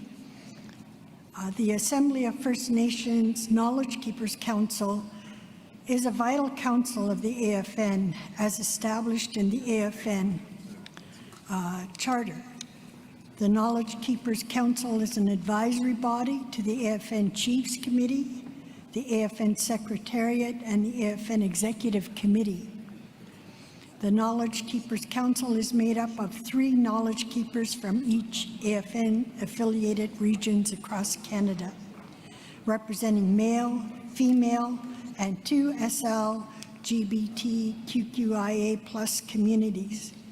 The Knowledge Keepers Council's function is to offer assistance, advice, and support to the National Chief, the AFN Executive, and the First Nations in Assembly. Each member of the Knowledge Keepers Council oversees at least 1 AFN sector and portfolio. The Council elects 2 co-chairs annually. As of January 2024, the Knowledge Keeper is represented again by myself, and I represent BC AFN, and Chuck Hume of the Yukon region. The Knowledge Keepers Council is currently comprised of Yukon, Chuck Hume, co-chair, and Lorraine Nitro. British Columbia, myself, and Simpolion Gonzalez. From the Northwest Territories, we have Grace Blake and John Beckelly. Alberta, our Knowledge Keepers Council is sitting down here in front. Alberta, Ivy Rain and Lawrence Courtier. Saskatchewan, Joe Q. Spence. Manitoba, Mike Muswagon. Ontario, Terry Fiddler and Barney Baptiste. Quebec and Labrador, Bill Sunday. New Brunswick and Prince Edward Island, Eldon Bernard. Prince Edward Island, Judy Clark. Nova Scotia and Newfoundland, Dr. Calvin White. Our key activities and accomplishments. We have re-engaged with portfolio discussions and ensured that each AFN portfolio has an accompanying knowledge keeper to provide guidance. The AFN continues to update the Knowledge Keepers Council on their portfolios at the annual General Assembly and Special Chiefs Assembly. The Council continues to meet to ensure they remain updated on current events that impact First Nations across the country. The Council continues to advocate for First Nations languages, traditions, and ceremonies, ensuring that they thrive as they are the foundation for creating and maintaining stronger nations. The Council is essential to the AFN's day-to-day activities to keep First Nations traditions, values, languages, and history at the fore. They work to ensure the success and well-being of the youth, just as our ancestors did for us. The Council continues to engage to provide support and share information with elders within their regions.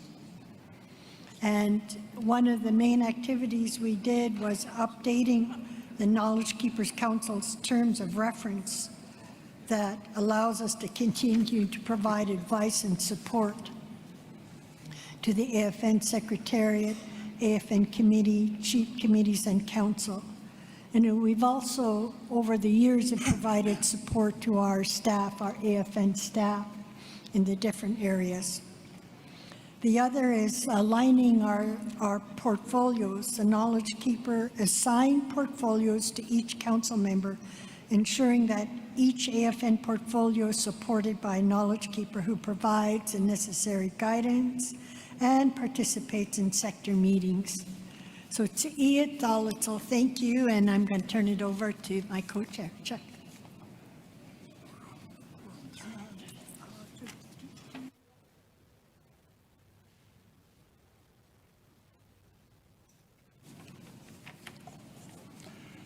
Yes, thank you very much for this opportunity.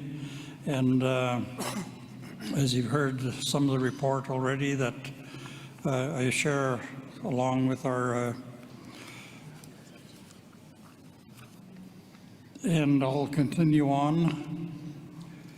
Information sharing, working alongside the First Nation Veterans Council with the KKC, publishes and distributes the council flyer, a biannual newsletter assigned to promote and share information about the council's progress, activities, and achievements of the KKC to First Nations in Assembly. Gathering of the council. The Knowledge Keepers Council held a two-day gathering on October 23rd, 24th, 2024. The KKC shared and exchanged stories about cultural teachings, languages, and stories of childhood experience. Discussions included the importance of maintaining First Nations language, dance, and song, the importance of ceremonies and on-the-land teachings in the transfer of these important teachings, the role of the knowledge keeper and elders within the AFN needs to be uplifted, the importance of revitalization of methods of healing, approaches, and reconciliation. The KKC also discussed updating their current tour and passed a motion to finalize by December 2024. They recommended amendments to ensure that the tour accurately reflects their role within the AFN. As part of the discussion on updating the tour, each KKC member selected an AFN portfolio aligned with their expertise. These portfolios aligned with AFN sectors allow the KKC to participate in discussions after prayer and share their insights and expertise. Each KKC member leads a portfolio and has an alienate to case of absence, in case of absence. A final agenda item was an update of the AFN Charter. an AFN staff member attended and gathered virtually to provide the KKC with an update on the amendments to the charter. The KKC provided feedback on how their council can play a critical role within the AFN. Day one marked by valuable discussions, recommendations, actions items, storytelling, and shared learning. Day two of the gathering, on the second day, KKC focused on finalizing discussions regarding the tour, updating the portfolio holders list, and reviewing the AFN charter. The tour has reviewed and updated to reflect KKC's role and responsibilities within the AFN. The portfolio list was also updated and aligned with KKC needs and expertise. The gathering concluded with a retreat to the Stoney Nakoda Nation, providing an opportunity for the KKC to explore the community, engage in meaningful dialogue, and reflected on the discussions on the previous days. The gathering allowed the KKC to bond and deepen their understanding of other perspectives and learn from one another. After a day of reflection and connection, the KKC returned to the hotel, and the council ended the gathering with a closing prayer before ending the final day. Moving forward, next steps, the KKC will continue to provide support and guidance to AFN Chiefs Committee, the AFN Secretariat, and the AFN Executive Committee, ensuring that all activities move forward in a good way. The KKC will continue to meet as required, including at the AFN Annual General Assembly in Winnipeg, Manitoba in September 2025, and the AFN Special Chiefs Assembly in Ottawa, Ontario in December 2025. Thank you. Kunishish.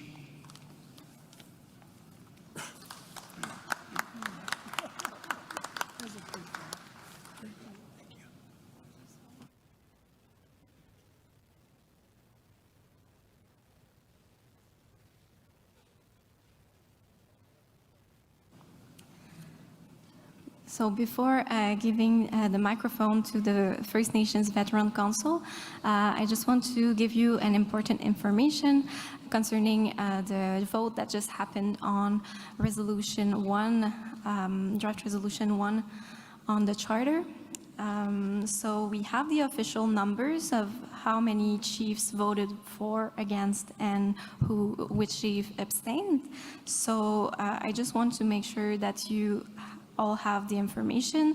So we had 54 chiefs in support, 162 opposed, and 3 abstentions.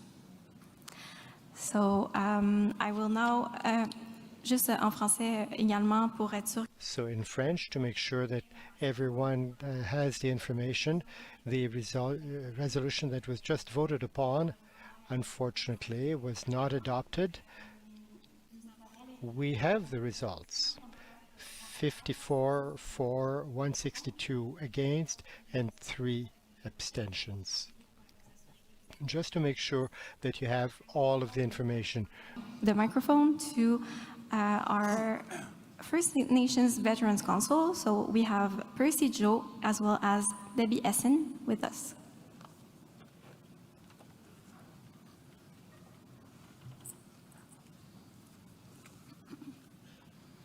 Yeah, good afternoon. I'll do an introduction here of the issues and that we've done over a period of time.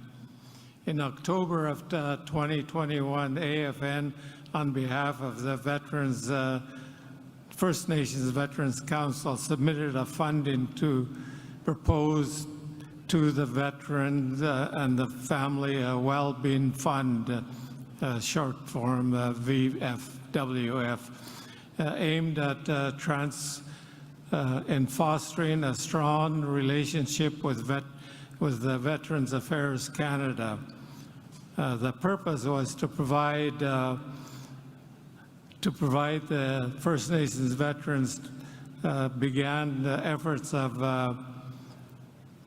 enhancing the collaboration between Veterans Affairs Canada and the First Nations veterans across Canada. The funding was granted to a 3-year period. The Veterans Family Wellbeing Fund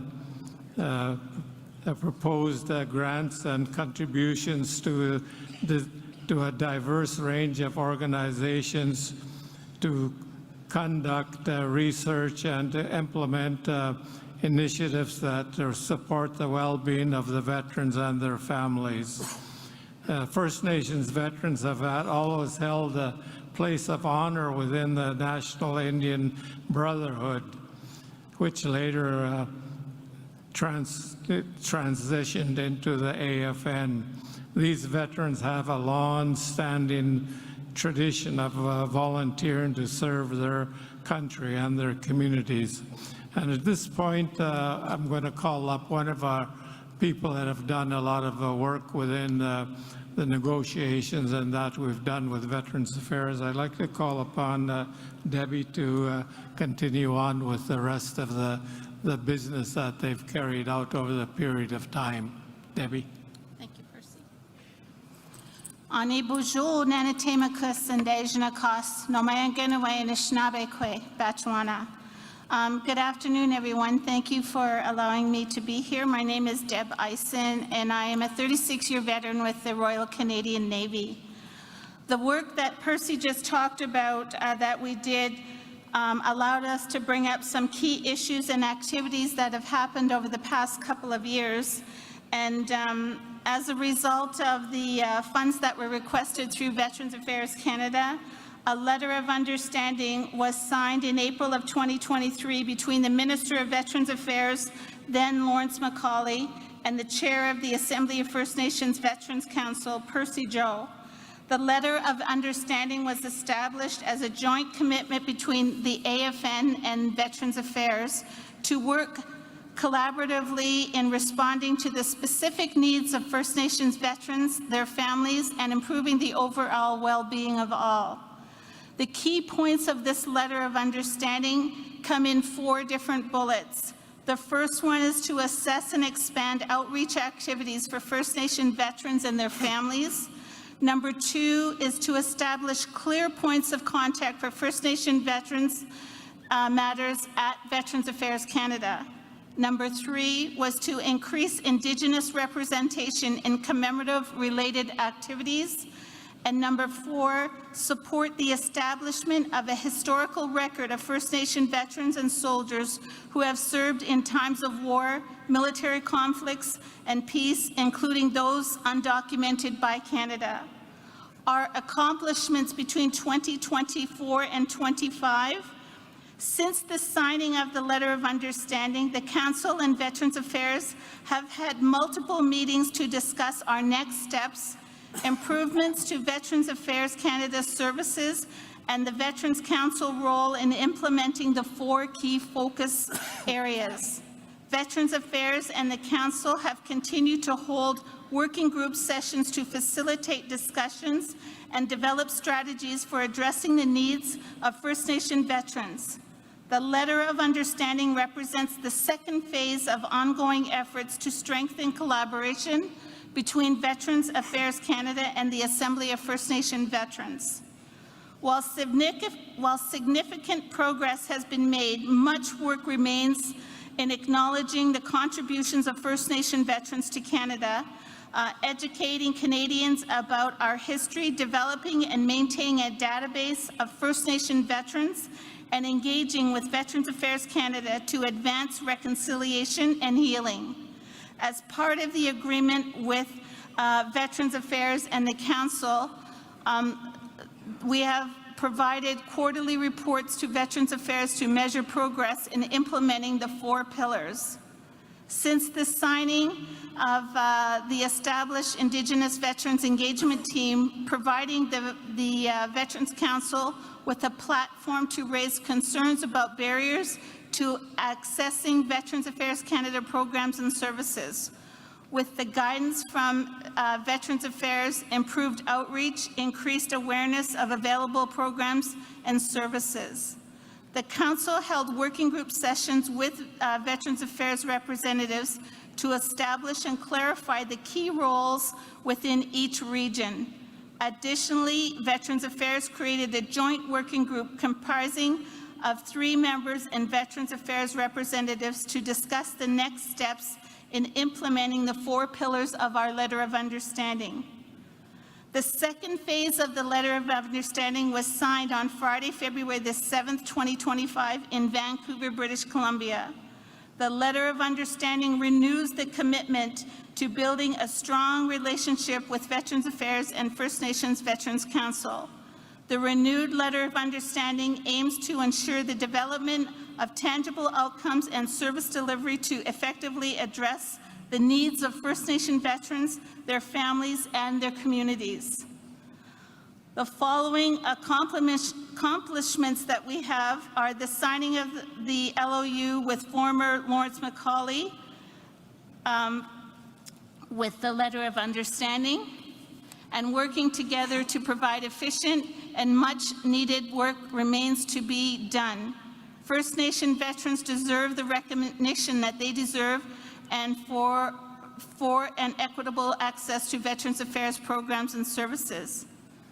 Veterans Affairs Wellbeing Act states recognition and fulfill the obligation of the people and the Government of Canada to show just and due appreciation to members and veterans for their services to Canada. The obligation includes promoting services, assistance, and compensation to members and veterans who have been injured or who have died as a result of military service, and exceeds to their spouses or common law partners or survivors or orphans. With this act, the Council continues to advocate for First Nation veterans, soldiers, and their families to address the priorities of First Nation veterans, including the inadequacies to outreach and First Nation veterans on potential benefits, resolving the long-standing concern around providing proper grave markers for First Nation soldiers buried without proper headstones. The Council aims to ensure the development of tangible outcomes and service delivery improvements to effectively address the needs of First Nation veterans, their families, and communities.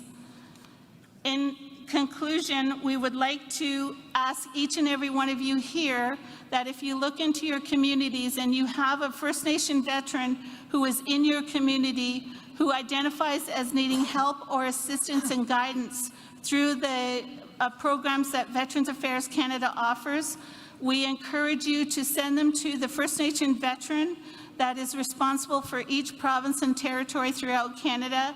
Connect with the veterans, and we will help them to connect with Veterans Affairs Canada and help ease them through the process to obtain the benefits and services and requirements that they need. Miigwech. Thank you.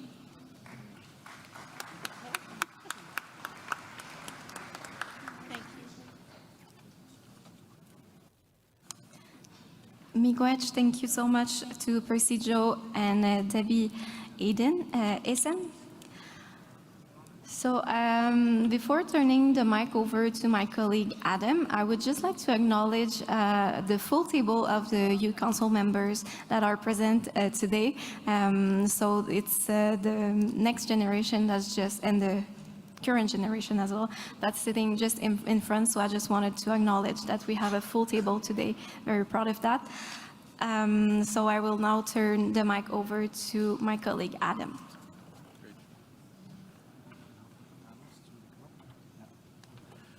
Miigwech, thank you very much, Veronique, for doing those 2 presentations. And again, as we indicated, we didn't get through all of the presentations this morning, but we'll try and get to those throughout the next 3 days. A little bit different. On the agenda for 3 o'clock, we're a few minutes behind, but on the agenda, we actually have a summit, and it is the First Nations Economic Summit. So it's not necessarily the format of the Assembly. So we will take some time out of the Assembly to discuss these very important issues. Also, there will be some resolutions coming forward dealing with these specific issues. So we do have a couple of panels as part of this presentation, 3 different panels. We also have to provide opening remarks as part of the First Nations Economic Summit. We will have 2 members of the Manitoba government. Of course, we will have Premier Wab Kinew. And I'll bet there's going to be some selfies over there too, where I heard that. We will also have the Honourable Ian Bushy, the Minister of Natural Resources and Indigenous Futures from Manitoba, providing opening comments as part of the summit. I would like to provide some background as we begin, and with that I will be inviting the Honourable Ian Bushy to come up and to start to prepare for his opening comments. Again, this is the First Nations Economic Summit. We have some time on the agenda, roughly 4:30 or so. We will wrap up and try and get to another resolution. But the Economic Summit is dealing with economic reconciliation. And chiefs and proxy representatives, economic reconciliation provides a strategic advantage for future generations, particularly during times of global, political, and trade upheavals. Respectful economic partnership is essential to drive mutual prosperity for Canada and First Nations. The First Nations Economic Summit is designed to showcase the benefits of closing the First Nations infrastructure gap through First Nations-led projects and ways to improve the financial landscape to support First Nations economic prosperity. Building on the AFN's virtual forums on the Building Canada Act that was held throughout the summer, this summit will include a variety of perspectives for leadership to consider on implementation of the Act. So the format we will have, of course, is opening remarks from the Government of Manitoba, and then we will go to a panel on closing the infrastructure gap. We'll take about 20 minutes with that, and then we'll have a second panel on perspectives on Building Canada Act. Following that, tentatively on the agenda, we had a discussion or a quick presentation on the Indigenous Advisory Council and getting an update on that. I'm not sure if that will be happening. I'm just waiting for some advisement whether we've got confirmation of somebody that will be presenting on that. So with that, I would like to call upon from the Manitoba government, and again I will reaffirm this morning an earlier comment that it's very good to be here in Winnipeg, Manitoba. Manitou Api. In English, Manitoba.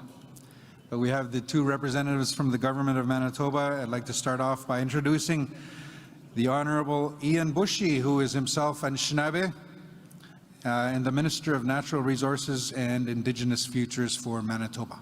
Give him a warm welcome, please.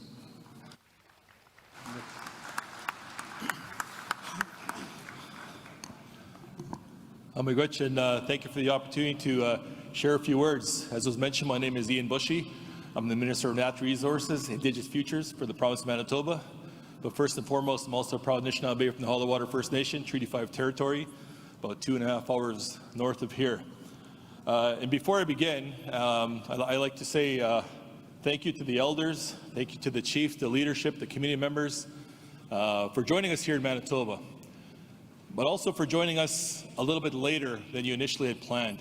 Because in Manitoba, as you're well aware, we had a significant and still continue to have a significant wildfire season.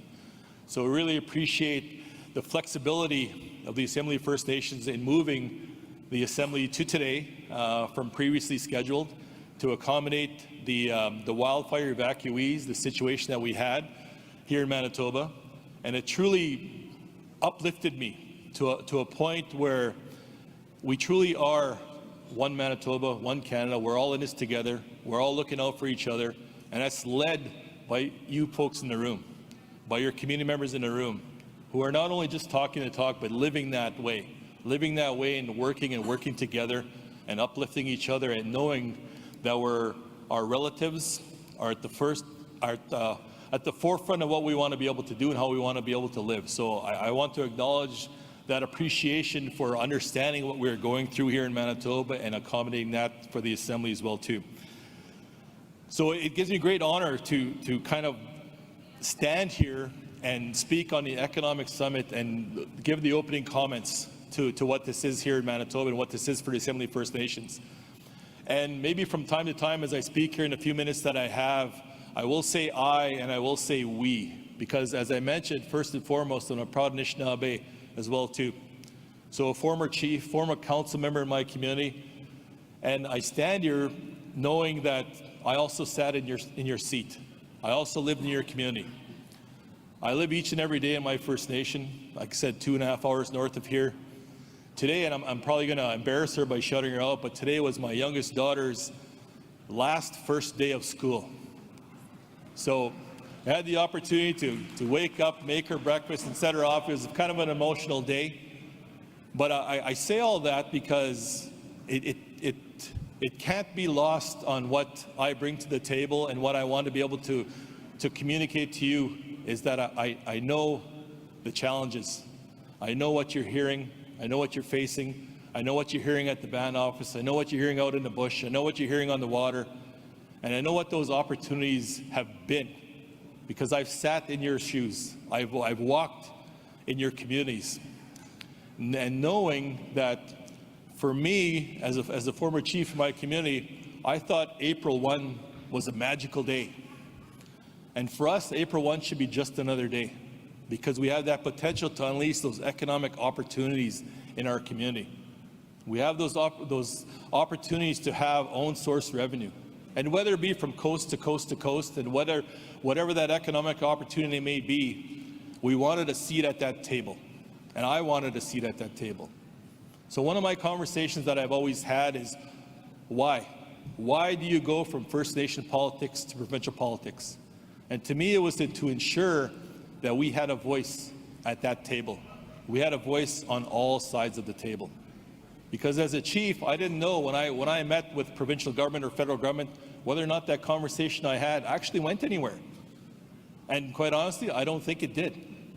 So I wanted to change that narrative and change that opportunity. And I look around the room here, and I see a lot of chiefs from Manitoba around the room, a lot of community members, a lot of leadership from communities that we've had conversations with over our almost 2 years now in government. And I like to think that we're changing that narrative, and we're moving that needle, and we're having those conversations. So for us in government, even standing up a department, in my department of Natural Resources and Indigenous Futures, is something that just didn't exist. Sometimes if you had an issue you brought forward on First Nation or Indigenous issues, you got put to one department. And while we have that department in title here, we truly are an all-of-government approach to everything that we do. Everything that we do now has that economic development lens for Indigenous nations on the radar, because truly that's what that is. So as we go out here in Manitoba and we stand up things, we're not just talking the talk. We're actually going to build that up and have those conversations about how we have true economic reconciliation, and it's not just a buzzword of the day. So as we go forward here in Manitoba and we stand up real results and real conversations, it's not a top-down paternalistic approach. We have those conversations together. So as we go and we stand up some opportunities, we go to the market for us here in Manitoba with 600 megawatts of energy, wind energy, that we want to be able to stand up with Indigenous nations, First Nations here in Manitoba. So we stood up an Indigenous Loan Guarantee Program that comes in at $300 million to be able to stand that up in that real-world way to be able to do that. We supported Nawi Orana, which will be one of its largest economic development zones for First Nation communities in the country. And we do that together. We do that in collaboration with Treaty 1, the nations of Treaty 1, and to be able to stand that up. A critical mineral strategy that has First Nations at the table, that has First Nations in a true, meaningful way at the table. not just a box to check to say we've done the consultation. We've done our due diligence, we had one meeting, we're good. No, it needs to be really fulsome and a really revenue-sharing, decision-making process from the forefront, not after the fact. So that's what we've proposed, and that's what we bring to the table here as well too. So in the last few months, in the last maybe 6 months or so, as we went through a federal government election here, you've heard conversations around nation-building projects, nation-building opportunities, and we need to have that with the nations at the table as well too. So I'm looking to the nations in the room here to be at that table, to be part of that conversation in a meaningful way. So for here in Manitoba, we don't do an after-the-fact conversation. We're engaging nations from day one, because that's the right thing to do. Engaging nations in terms of what that means for decision-making, revenue sharing, and there's a lot of history to be able to unpack there as well too, and I say this quite often. One of the challenges I face in government is carrying the history of government, because it's not without its challenges. It's not without its upset and hurt feelings and mistrust. So that's something we have to rebuild, and something we're on the path to rebuilding here in Manitoba. But we'll do that together. It's not for just the Manitoba government here to dictate what we want to be able to do. We're going to have those conversations together. We're going to share those ideas together. We're going to bring that idea to talk, to action, and to fruition. So you have that economic opportunity to thrive, not just survive. And I think as we go forward in that conversation, those ideas that will come out from your communities will be extreme, and they'll be all the way out there. And I don't think any conversation should be off the table to what that is. Because some of our communities, and again, I say our being from my own community as well too, may be categorized as have and have not communities based on our geographic location, but that doesn't mean we should miss out on the economic opportunities that are at the forefront of our nations and our territories. And that's what I think we bring here in Manitoba. That's a strength that we bring in Manitoba. So from having the first First Nations premier in the country, let alone here in Manitoba, to be able to have that conversation with an Indigenous lens on what we do, with an Indigenous lens on engagement, on decision-making, on revenue sharing. And for us, that's the priority. Because quite honestly, I wouldn't want to have it any other way.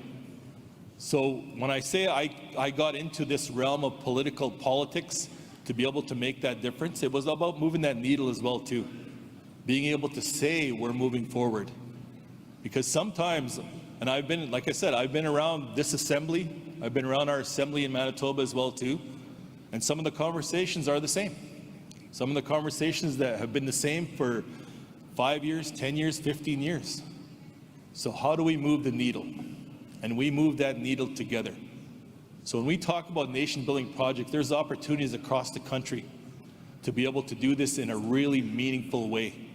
And we want to do that with you at the table, with you in the decision-making, with you in the revenue sharing, and not just to say this is a box we can check, and not to say, oh, we've done a joint venture and we've done 51%, 49%. We've all heard that. We've all seen that.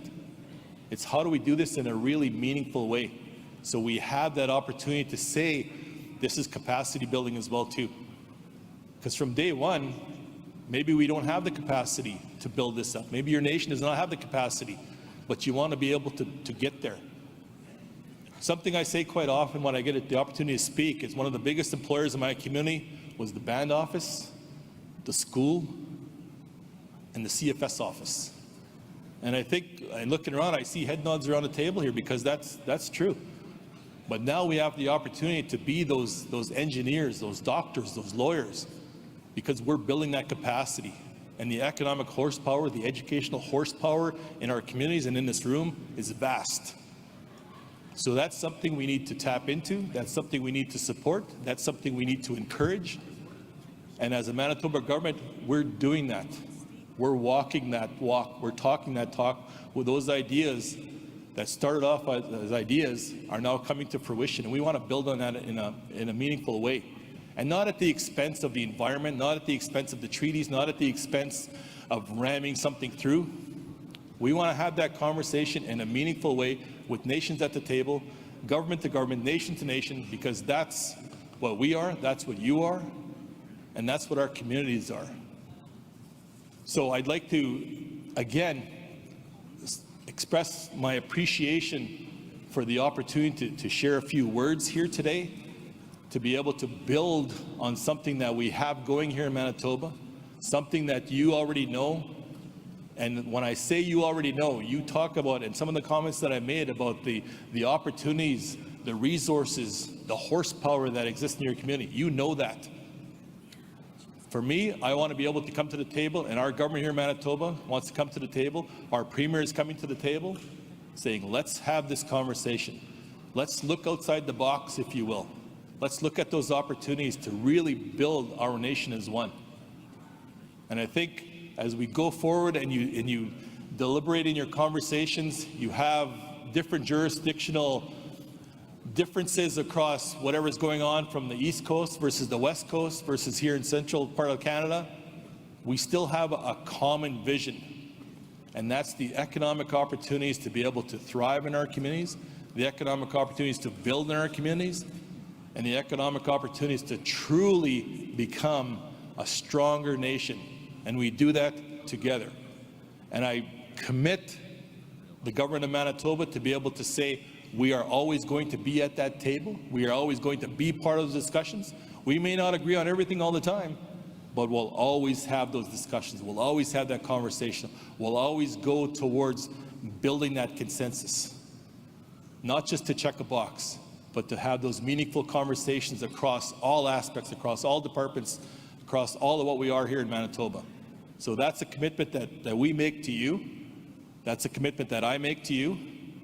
And I'll leave you with something that I know this room knows with the utmost importance.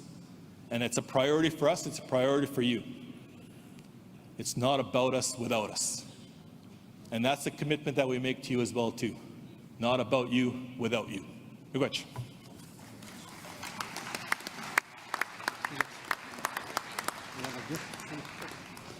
Miigwech. That's still going to go gobble.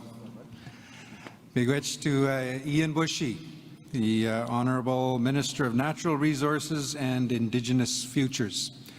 Egwayuwe gawin tamaguyak, gewin giugumakano, gewin giwin Australia, imagaunch de bendaguzit. Sego des kchine dagwan, magawab mayak, magaw gumawach, Manitoba ugumaunink, magab giugamguyak, awanogan schnabek. Ego chawe gudag, genano daguzit, winstam, miawe mabugam mizwe Manitoba ugumaunink, gaugumauch. Ego miamauch kchine dagwan, han shnabe, yuen imagaji inantquij, imagajabich. So it's a real honor and a privilege to introduce these two gentlemen, both Anishinaabe, that are addressing the Assembly, both members of the Manitoba Legislature, but also part of the Government of Manitoba. So I'd like to introduce Premier Wab Kinew to address the Assembly.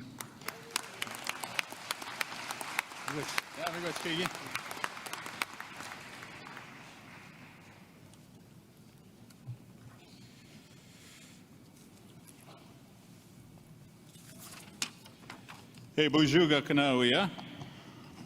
Mubarak nin, apchenji kendam pijaya na mama jeti. Pacheme wijangi pijaya na ma jeti wigamegong. Igi wab mak phil ke dashmina ovid. So what I was saying is my name is Wab Kinew, and very happy to be here with you all today. And I have to say, as somebody who grew up around First Nations politics, it is pretty cool to be able to address the chiefs in Assembly. So I want to thank you for that honor today. Specifically, yes, specifically what I was mentioning, when I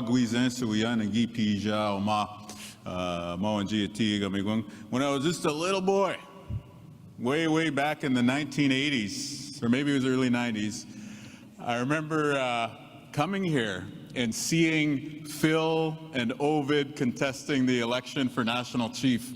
Who was here at that time? They're all observers. No, just kidding. It's all in the observer section, the people who were here at that time.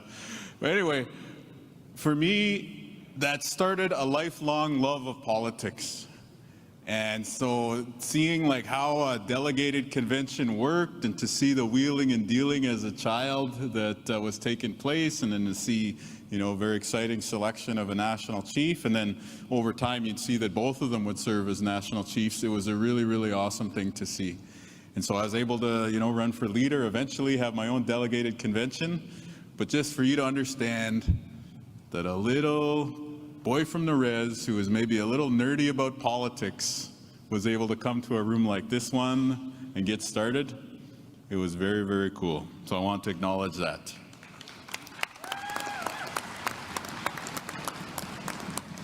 I also want to acknowledge the late Jim Bear, who I see as Chief Gord Blue Sky here from Broken Head. Jim was a great leader of Broken Head and of Manitoba. Many of you would know him, would be a good friend to him over the years.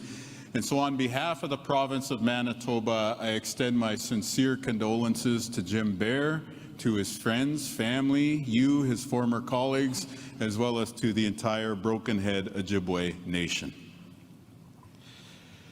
This past year, we also lost a few other important people here in Manitoba that I wanted to acknowledge in front of the Assembly of First Nations. One was a mentor to me, as well as to many other people here in the room, and that was the late, great Murray Sinclair. And he always said this to many people, but he said it to us, including my colleague Ian, who you just heard there, when we were sworn in. He said, you have to learn to love the people, even when they don't love you. And at first I thought like, oh yeah, that's really good advice for being an elected leader. And I don't know if everyone out here, if you can relate to that, you know, you got to learn to love the people even when they don't love you. But after reflecting on it a couple years into office, that's not just good advice for a politician, that's good advice for a human being. Love those around you, no matter what, unconditionally. And that was the legacy of Murray Sinclair. And then, of course, also one of your other former colleagues and somebody that I was a friend to for a number of years, the late Kathy Merrick. I wanted to acknowledge her spirit and to acknowledge her family and her husband while we're all here. Actually, after she passed away, I went to go see her family in the hospital, and they were sitting with her before she was transported. And her husband stood up and he, you know, shook my hand. And the first thing that he said to me was, she loved you, man. She talked a lot of smack about you, but she loved you, man. And then the second thing that she said, or the second thing that he said rather, is he said, search the landfill. Search the landfill. That was really, really important to Kathy. And so I'm here to tell you that we did. I'm not sure how many people here in this room paid attention to the Prairie Green landfill search.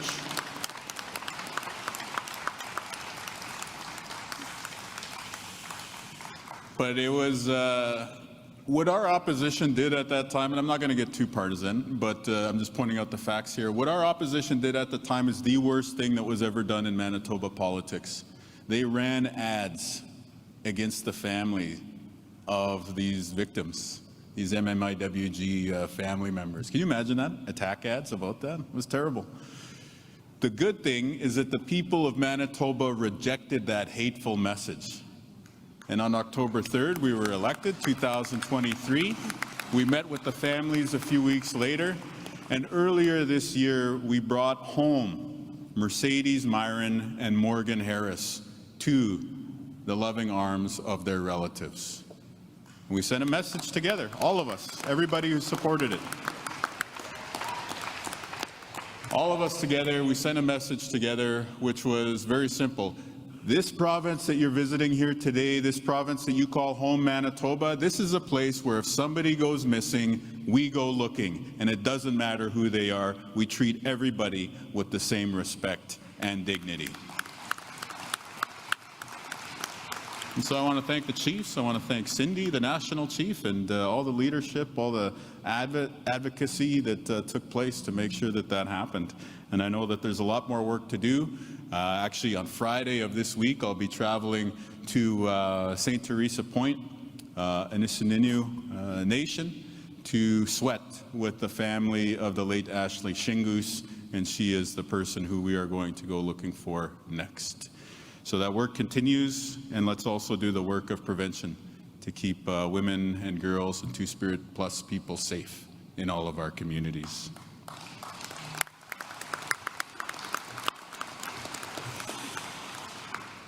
And so when we have the ability to sit at the decision-making table, whether it's as elected leadership of First Nations or the regional and national representatives, or whether it's in political offices like the one that I hold, we have the ability to do things like that.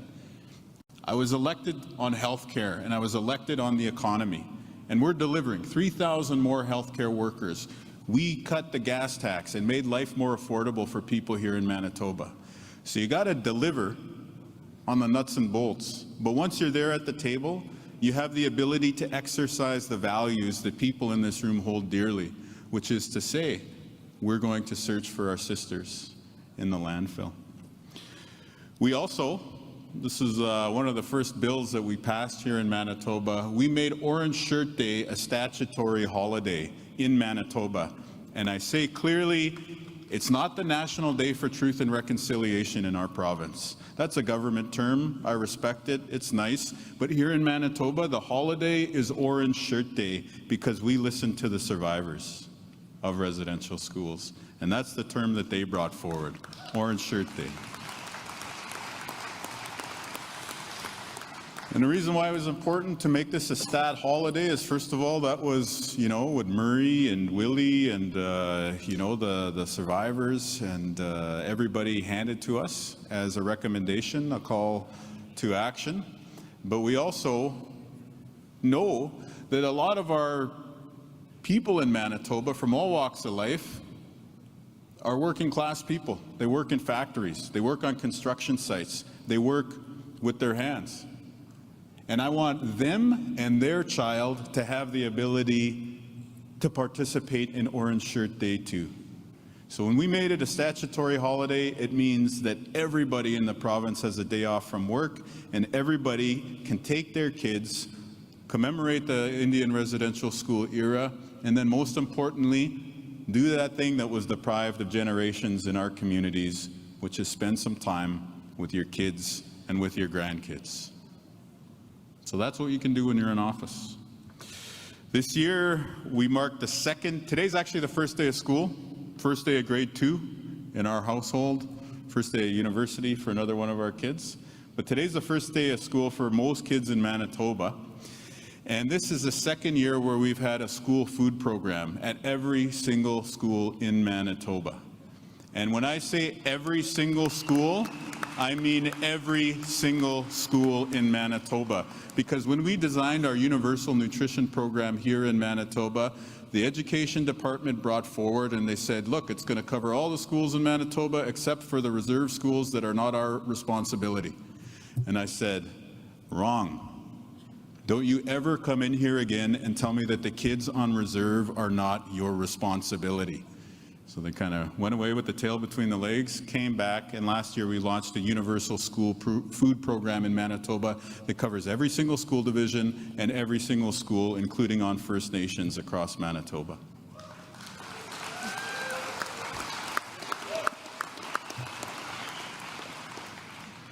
Kids have food, kids can learn.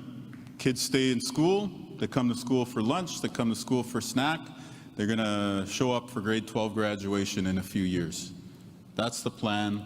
That's the economic development that we're focused on as well, too. So these are some of the things that we've been able to do. And now I think the next big thing that we want to do here in Manitoba as part of a contribution to the national landscape is pretty simple.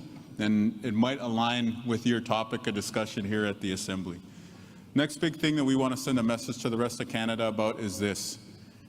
You can't do nation building without the First Nations of this land.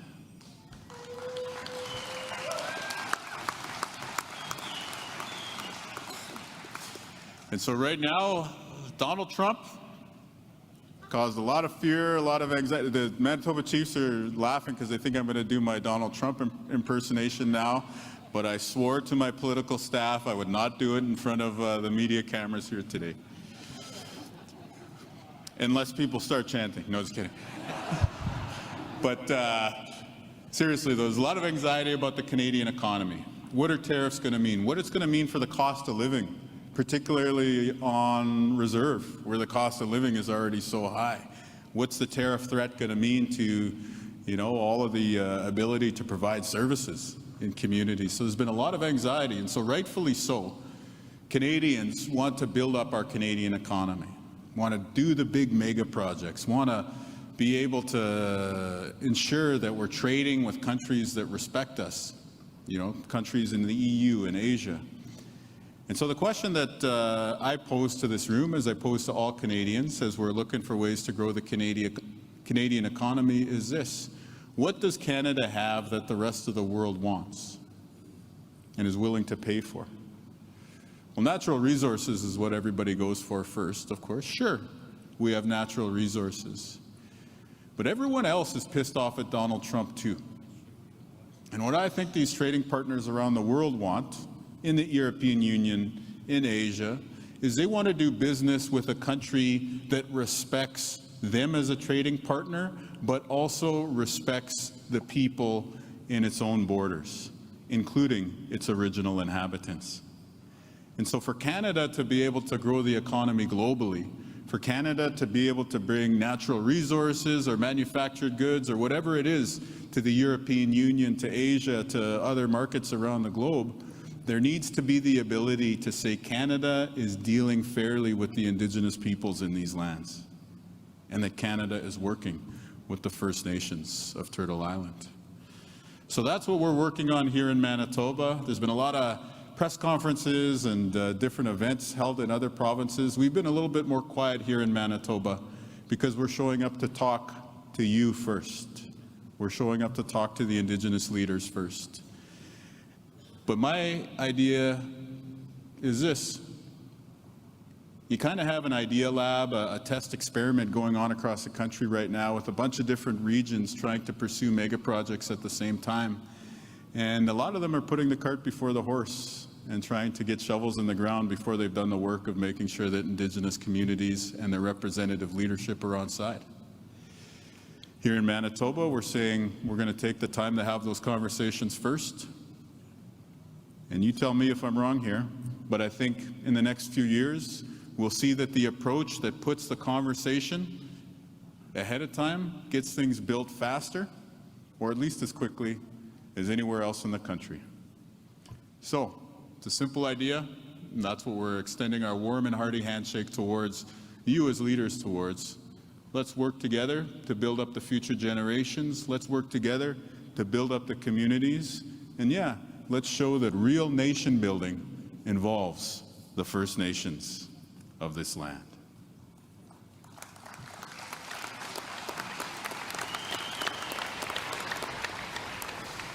So I started off with some shout outs here, and I think the most important shout out that I wanted to make is save the one for last. And that is to acknowledge my uncle Fred, who's sitting front row center here. We actually smoked the pipe earlier today, and I really appreciate his wisdom and leadership. For those who don't know Fred Kelly, he is elder and advisor to the AFN. Does a lot of work in Treaty 3, is the former Grand Chief of the Grand Council of Treaty 3, and is also the former chief of our home community here, the Ojibways of Enigaming First Nation, as part of the Grand Council of Treaty 3. By the way, I think I saw my chief walk into the room. Jeff Kopanas, Chief of the Ojibways of Enigaming First Nation, congratulations on your re-election, and congratulations to all the new councillors who will be serving with you, as well as I believe Clarissa was the returning one, as well as Candy, so congrats to them too. And so by way of praising my Uncle Fred here, what I wanted to say is this: amazing leadership, just like so many of the other leaders that we've grown up around here. managed to go through the challenges of the residential school era and the de facto segregation that existed in the past here in this country, and emerged out the other side a very wise, sophisticated, smart, successful person, very stylish too, I would add, if you go take a look at how he dresses. And what I would say is this: my dad was kind of, right there neck and neck with him over the years. Think about their generation. When my Uncle Fred and my dad were young, they were not allowed to vote in this country. On October 3rd, 2023, he was the first person to raise my hand in the air after the people of Manitoba elected me their 25th Premier. And that is what we have the ability to do in this country now. And so I got a long list of things that we want to do. We got the mega projects that we are going to build. We're going to connect roads. We're going to connect young people. We're going to connect people to school. But most importantly, what I want to be able to do for each and every one of you as First Nations leaders is I want you to be able to go back to the young people in your community and say, look, you can do it too. And I don't care if you guys go into politics as a young person out there. Probably easier if you do business, sports, music, writing, whatever it is. Pursue your passion, but understand that the road to the top is open. And so let's do as the great leaders of the past said and put our minds together and make a difference for the future generations in our community. Aha miigwach bezindawik, itsiogi makanak, miigwach bezindawik minaandikit.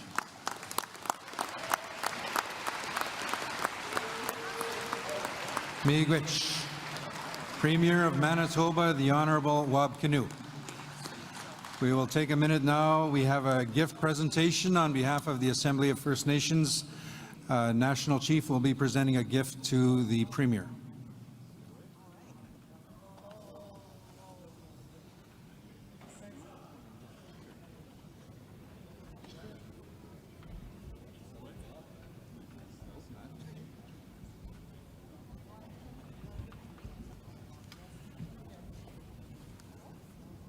The Premier is still here. While we are waiting to continue on, I'm going to invite the next panelists, Stephen Scott and Ernie Daniels, if you can make your way up to the front, please.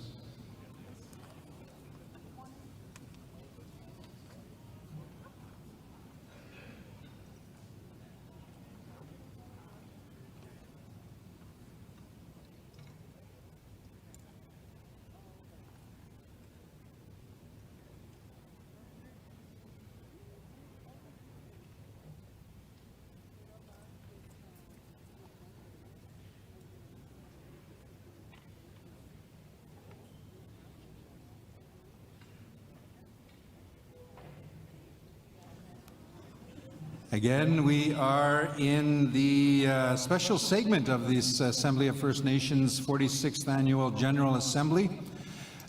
This is a special forum dealing with First Nations, the First Nations economy, First Nations Economic Summit.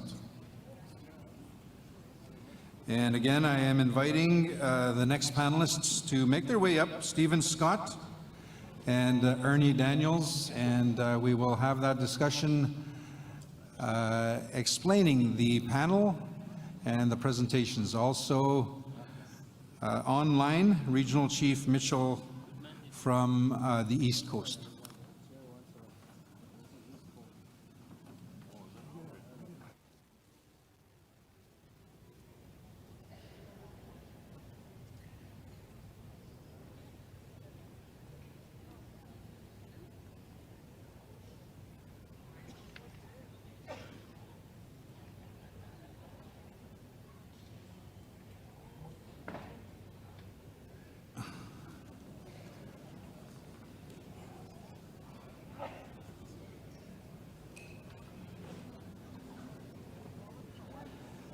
Miwe nanakuma, nanakkumak, Awanognesian and Schnabek, Mwagawagmawach, Manitoba government. So at this point, we do have the First Nations Economic Summit. We have standing by Regional Chief Brennan Mitchell, who is joining us virtually from the East Coast. I'm also just waiting for the two panelists that will be joining us as well. My understanding was that they were here in person. If you are here, Stephen Scott, if you can make your way up. As well, we have Ernie Daniels. If you can please make your way up as part of the panel presentation, unless you're joining us virtually. Again, economic reconciliation is the topic. This first plenary session is designed to support the work of the Assembly of First Nations to find ways to improve the financial landscape to support First Nations infrastructure priorities that have been identified in the AFN Closing the Infrastructure Gap report. That's the CTIG report. The topics proposed for this session will provide space for learning and discussion about the First Nations financial ecosystem for infrastructure, including the roles of First Nations and allied financial actors can play in enabling access to financial markets, the tools that are in place to support that access. The panel coming forward will be facilitated by, I'm looking on the screen and there he is, he'll be introduced by Regional Chief Brennan Mitchell. And we do have our guests here. So Brennan Mitchell, Regional Chief, you have the floor. If we can have Regional Chief unmuted, please, and you can start with the introductions and addressing the Assembly. Regional Chief. Thank you, Adam, and good afternoon, everyone. I'm sitting here in my office in Cornwall, actually inspired by the words I just heard from Minister Ian Bushy and Premier Wab Kinew. These gentlemen are doing a great job in the province of Manitoba, and I think also are having significant influence on national issues affecting everyone in the country. So thank you, Minister and Premier, for what you're doing. Keep up the great work. I'm Brendan Mitchell. I'm the Regional Chief for Newfoundland, portfolio holder for housing and infrastructure at the Assembly of First Nations, and co-chair of the Chiefs Committee with co-chair Chief Lance Heyman of Quebec. I would like to take this opportunity to thank the chiefs who are on this committee, and I can't name them all off right now, and certainly the technicians who form part of the work that's being done on housing and infrastructure. And a special thank you to Grace Martineau and her team at the Assembly of First Nations for the support they're providing. Again, I say good afternoon. I trust you're enjoying your time in Winnipeg. I hope you are, and taking part in AGA events. I begin by acknowledging our elders, our National Chief and Executive Committee, our AFN committee members, chiefs, proxies, councillors, citizens, government representatives, and AFN staff who do a great job on behalf of the AFN and our chiefs in Assembly and for their contribution in organizing the AGA. I thank our co-chairs, Adam Fiddler, Cedric Gray-LaHoo, and Veronique Picard for their efforts in coordinating the daily sessions. It's not always easy to keep this group moving, but they're doing a good job trying to keep things moving at a pace that can work for all of us, and they do so with respect always. I extend a special thank you to Regional Chief Willie Moore and the Chiefs of Manitoba for their warm welcomes and words this morning and for hosting the Winnipeg AGA. Also, it's nice to see strong representation from the Newfoundland region with our chiefs and committee members in Winnipeg. It's an honor to join you today on Treaty 1 territory as we come together to explore the path forward for closing the First Nations infrastructure gap. I'm participating with you today from the unceded traditional territory of the Mi'kmaq people of Newfoundland. Unfortunately, due to a medical situation, I was unable to travel to Winnipeg. Over the past number of years, the Government of Canada has made commitments to provide equitable access to infrastructure programs and services for all First Nations. First Nations have taken these commitments seriously and have estimated what we feel is needed to provide housing, roads, ports, airports and runways, health facilities, schools, connectivity, energy, and climate-resilient infrastructure to First Nations. Our work has illuminated the transformative power of investing in First Nations infrastructure. Infrastructure drives economic growth for Canadians and First Nations, including job growth, GDP, and innovation across multiple sectors of our economy. First Nations must be partners in catalyzing economic growth through infrastructure. We heard the Premier speak of this a moment ago. We heard our minister in this Winnipeg meeting say nothing about us without us, so we have to be involved. In April 2024, the report Closing the Infrastructure Gap by 2030 revealed that $349.2 billion is needed to bring First Nations infrastructure on par with the rest of the country. This amount includes a housing component of $135.1 billion. The AFN continues to advocate the adoption in the federal budget of the investments sought through the AFN pre-budget submission, and for the third consecutive year is seeking a housing component of $131.5 billion to 2030. I've held discussions with former ministers of Indigenous Services Canada and Crown Indigenous Relations, who have acknowledged the commitments required or needed to close the infrastructure gap. However, they also question where the many billions of dollars required could be found. The 2024 budget provided limited and inadequate support, and closing the infrastructure gap, truthfully, has not advanced. The 2030 target will likely not be achieved, and I expect the infrastructure gap will widen significantly by 2040. It's unlikely the next federal budget will provide necessary funds to bring gains to close the gap. Further, on July 7th, Finance Minister François-Philippe Champagne informed all cabinet ministers that they must find ways to reduce spending by 7.25% starting in 2026, followed by another 2.5% in 2027 and 5% in 2028. Overall, this represents a 15% reduction in available funds. This in turn will put available funding to First Nations at risk and serves, in my view, as a contradiction to advancements related to closing the infrastructure gap.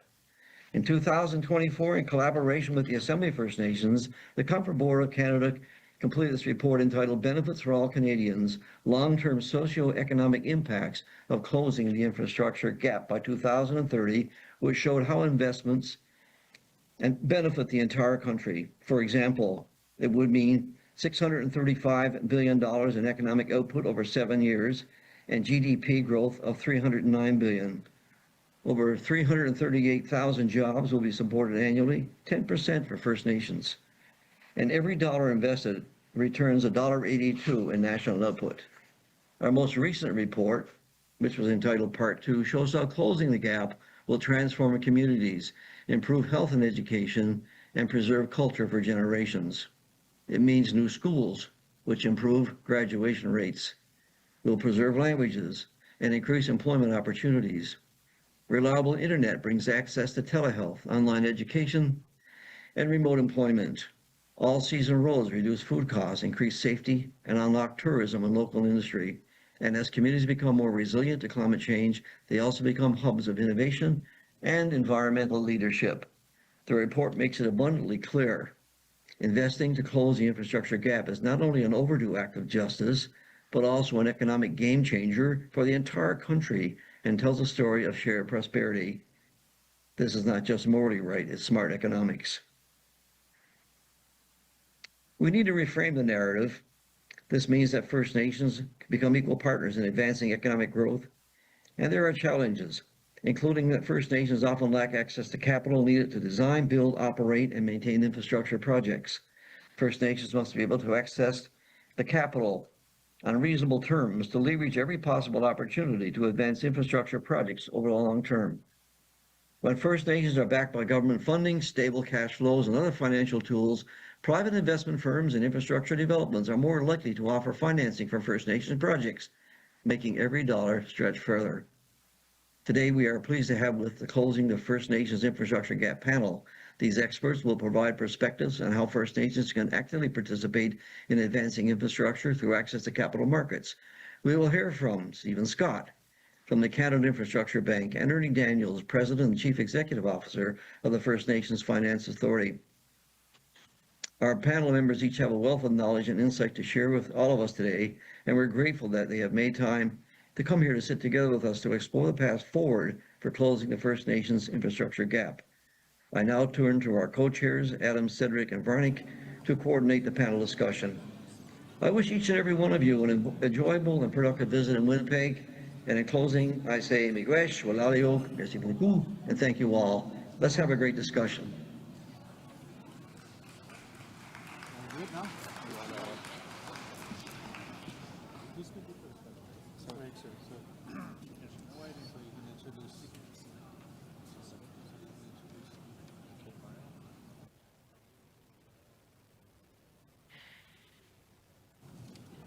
Thank you, Regional Chief, for that introduction. So we're now going to be moving on to our next speaker. We have Stephen Scott, Director of Canada Infrastructure Bank. And as Stephen comes to the microphone, I'd like if our team can get his slide deck ready. So Stephen, as Director in Investments at the Canada Infrastructure Bank, the CIB, leads infrastructure project finance transactions in partnership with and for the benefit of Indigenous communities.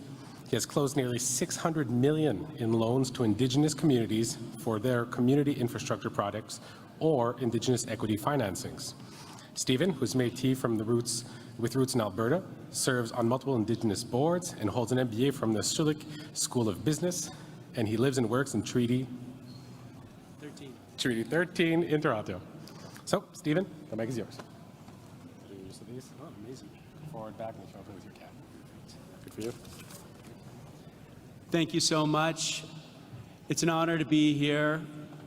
Elders, chiefs, dignitaries, delegates, thank you for sharing time and space with me. I have about 7 minutes to take you through this deck, and I know Ernie's got to catch a flight, so I'm going to keep it concise. I'm Stephen Scott. I'm a Director of Indigenous Infrastructure. I report into Hilary Thatcher, who couldn't be here today due to family priorities. Hillary's the Managing Director on our team. I'm also joined by Lindsay Broussard, a colleague over there, who will be here. He's in a gray suit. Please go say hi. So a little bit about the Canada Infrastructure Bank. You might not have heard about us. We're a little bit difficult to describe in that we are not necessarily government. We're an arm of government, and we're not necessarily a bank. We're a lender and we're an investor, and really we're an infrastructure development bank. And what we're set out to do is close the infrastructure gap across the country. And that gap is really dragging on the economy and having a harmful effect on our way of living and our quality of life. And nowhere is that experienced more, of course, as you know, than in First Nations, Inuit, and Métis communities across the country. And we very much concentrate on how to address that Indigenous infrastructure gap. And what we're set out to do is solve the problem. There are not enough public funds in Canada to fund all of the infrastructure deficit. On the other hand, there's not enough willingness for the private sector to come in. And so what we're meant to do is be the bridge between the public sector and the funds and the private sector by taking on that risk that's associated with infrastructure development, the revenue risk, the development risk, the construction risk, so that private sector can come in and fill part of that gap alongside us. And what we do is we do that in partnership with Indigenous communities. We have an Indigenous equity lending tool that's a direct loan that is not a guarantee program. It actually provides direct money towards those Indigenous communities who have projects going through their traditional territory, new revenue-generating projects that they want to invest in. We can provide that capital. We also identify and want to work towards resolving some of the Indigenous infrastructure gap by way of a community infrastructure loan, and that's our Indigenous Community Infrastructure Initiative. Both tools have been in place for about 3 or 4 years, and through both of those tools, we've already overachieved our target of investing at least $1 billion in Indigenous infrastructure across Canada. And that was a target. That is not an allocation. That is not an envelope. We'll keep on going. We have $35 billion. We've invested $17 billion. Of that $17 billion, $1 billion has already gone towards Indigenous infrastructure projects. Within our Indigenous Equity Initiative tool, we've supported power procurements across the country in BC, Saskatchewan, Atlantic Canada, and other provinces we're in conversations with to make sure that First Nations can have access to equity financing to be true owners and true voices at the table in these projects. Within our Community Infrastructure Initiative, I'll go through some of the projects that we funded across Canada. You can see on the map we've gone coast to coast to coast across all 3 territories and almost all provinces in partnership with First Nations. We've had success in a number of different asset classes The most success we've experienced has been in our enabling infrastructure for housing and for economic development. We've done big deals and small deals, large deals on primary reserves, such as Enoch Cree Nation, which was in partnership with FNFA, where we provided the financing for the enabling infrastructure, the roads, the earthworks, the paving, the utility servicing, the utility upgrades, so that 240 acres or so could be developed so that FNFA and other lenders can provide financing to the buildings on top. We've also financed enabling infrastructure for additions to reserve like Netmazagmig Nishnabeg, urban reserves like Kakwishtal Landing, and for self-governing First Nations like Kwanlundun First Nation. And we've also developed a partnership with First Nations Bank of Canada, where we can provide them with the capital to go source those opportunities and fund them themselves. We've had a lot of success with water and wastewater on nation lands. Malahat Nation, we financed, or we're in the process of financing a water and wastewater treatment plant so that they can develop their own lands. They have not been able to put a house on their reserve because they have not had enough servicing for new housing, let alone economic development, and we've helped unlock that.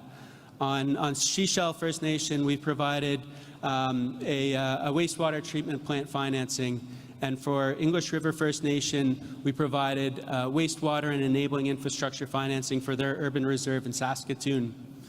We can finance community infrastructure projects in various asset classes. Where we really love to finance is off-diesel projects such as in Obitchuan in Quebec.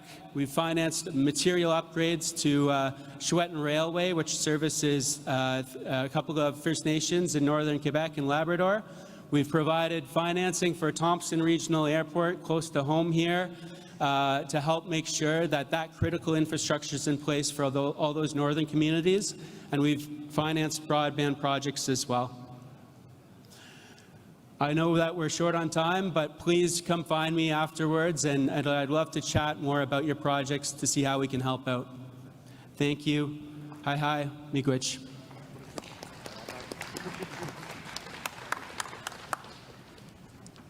Our next speaker is Ernie Daniels. I think someone who most of us know, but he's the President and Chief Executive Officer for the First Nations Finance Authority.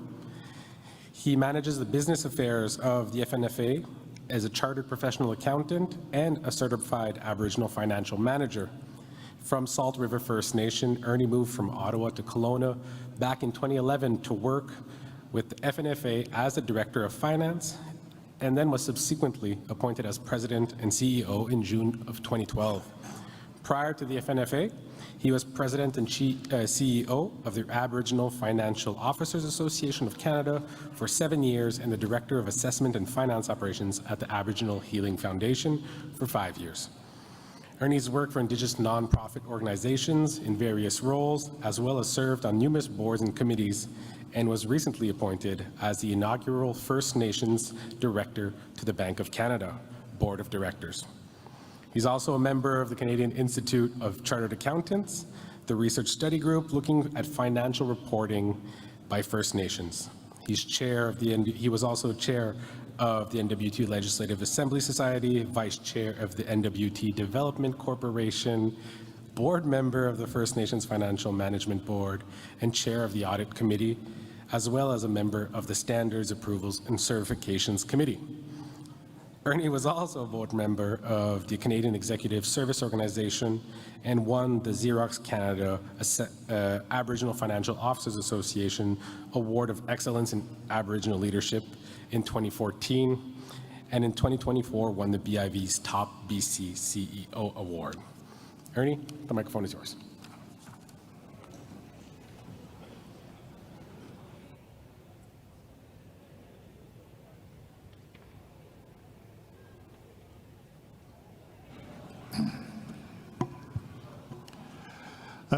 Good afternoon, everybody. Really happy to be here today and to speak to you. It's really hard to speak after the Premier of Manitoba, but I'll do my best. And after Stephen, too. So, just kidding, Stephen. So just a little bit more about myself. I originate from a town called Fort Smith.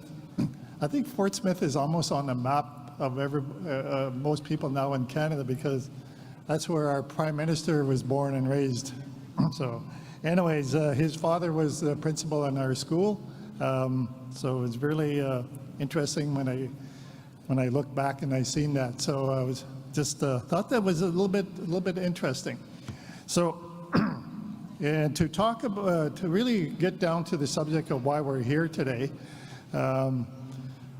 the First Nation Finance Authority has been around since 2006, when it first received royal assent under the First Nation Fiscal Management Act, that received all party support in the federal government, which was a great accomplishment. And in 2011 is when I actually went to work for the FNFA in West Bank, and really happy to be there and call it home right now. Beautiful place to be in Canada. So in 2012, the First Nations Finance Authority issued its first debenture. So a debenture is a bond. So what the hell's a bond, right? So a bond is it's a debt instrument. It's a loan. It's an IOU that you issue to the capital markets. And the capital markets is a place where all the money is. All the money in the world exists in the capital markets. And in the bond market, there's over $400 trillion in the bond market. So the FNFA, since our inaugural debenture in 2014, have access to $400 trillion. So imagine that. That's a lot of money. So you can do a lot with this money. And so one of the things that we've been doing since 2012 is we've been raising money for First Nations in the capital markets. It's private sector capital that's coming from investors all over the world. They're investing in what we do because they really see the benefit that this is having in our communities. So this includes infrastructure, economic development, and social development, because we have all these issues and all these needs in our communities right now. And so having access to the capital really does help us get that capital for First Nations that are working with us and have their projects that they want to work on.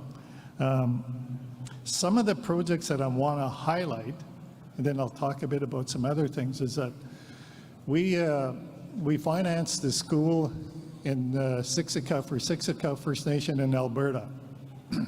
So the Siksika Nation built this school with their own source revenue, and if they didn't build this school when they did, it would have took almost 100 years to get the funding from the federal government. Just think about that. So when you think about it, the model of funding infrastructure that Canada has with our communities doesn't work. It doesn't work because they operate on a pay-as-you-go system. So whatever is in the budget for this year, you can build your infrastructure. And you know, when I first started looking at this infrastructure gap in about 2016 is when I really focused on this. At the time, I looked at a report that was done by the Public-Private Partnerships Association of Canada. And that report at that time indicated the infrastructure gap at $30 billion. You know, just imagine that to the number we have today. So $30 billion at that point in time was a lot of money. Like, I thought it was a money. How is Canada going to live up to their obligations to finance this deficit in our infrastructure? And well, they weren't. They weren't. The funding models just weren't going to work. So we needed another solution, another option to look at financing infrastructure. And I actually thought about this. I thought about this a lot because I seen the work that the FNFA was doing. We were actually using First Nations own source revenue and monetizing it. Monetizing is just a fancy term for terming and securitizing it over a period of time. So we actually used First Nations own source revenue to raise money today, at today's cost. So we were able to raise, in the case of Siksika First Nation, like over $15 million so that they can build the school today. And with this concept of monetization, they would pay it off over time, much like you would get with a car loan or a house mortgage, that you pay off this over a period of time. And at that point in time, I said, wow, we got this really good model with the FNFA where we're taking a source of revenue and we're monetizing it over, in some cases, up to 30 years to build infrastructure today at today's cost, not tomorrow's inflated cost, because the government's way of funding infrastructure usually will, your value of your capital is going to decrease over time. So what you don't build today, it's going to cost you more tomorrow to build. It's just the inflationary aspect of money.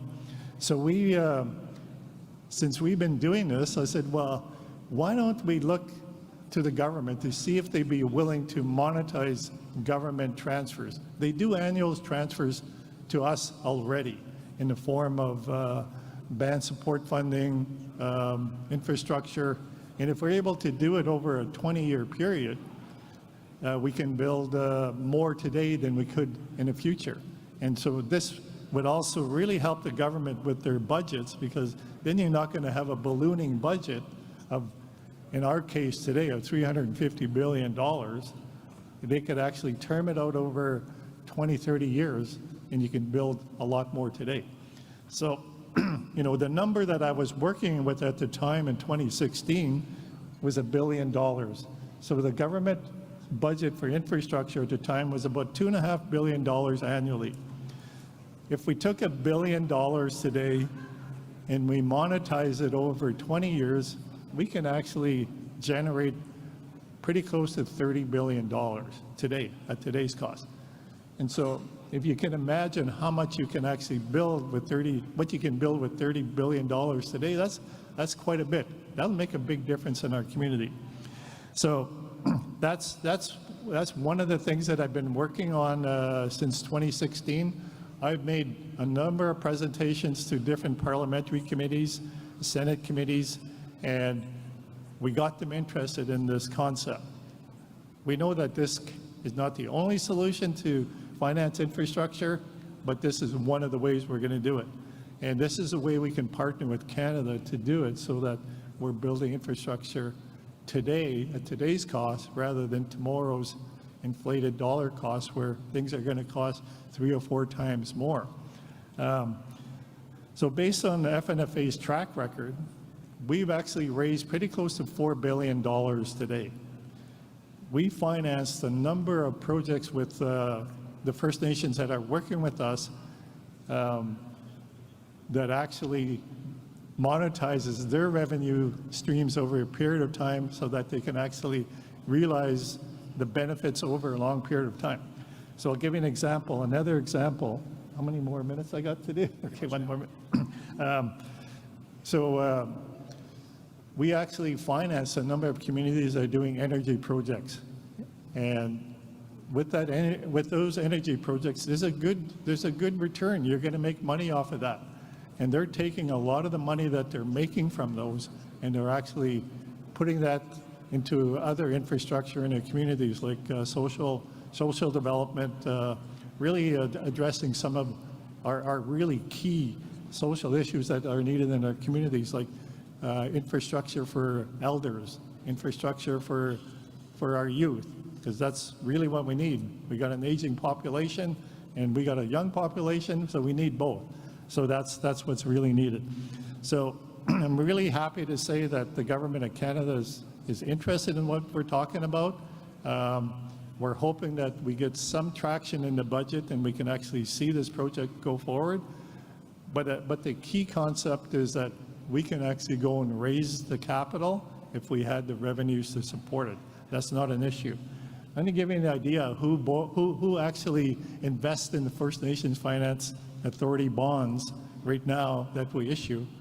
We have investors from Korea, we have investors from Europe, we have investors from the Middle East, and we have investors from the US that all buy our bonds and raise money because they see the work that our communities are doing.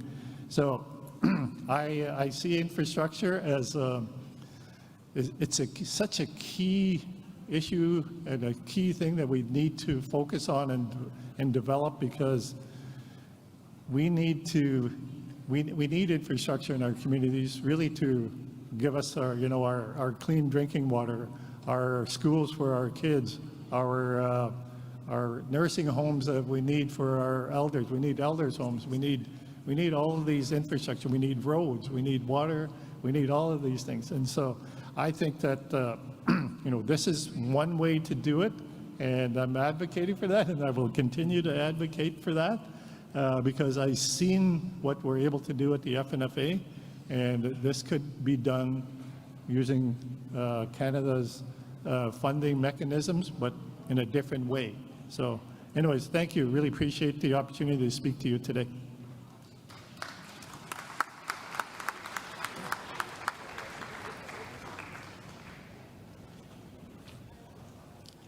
So we're going to continue on with our topic. The next topic will be the Perspectives on Building Canada Act. And just as a reminder, there are resolutions that are related to these topics, so closing the infrastructure gap as well as Building Canada Act. So I will turn it over to Véronique, my co-chair, for the next steps.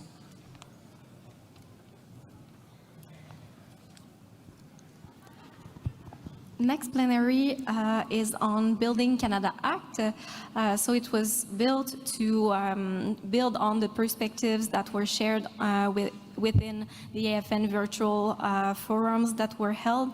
And so we will have different people, and the objective is to have really a range of perspectives from the Senate and House of Commons. So we have 3 person that will come to speak at the mic, and we will have Senator Paul P.G. Prosper, MP Sébastien Lemire from the Bloc Québécois, and MP Lee Gazan from the NDP.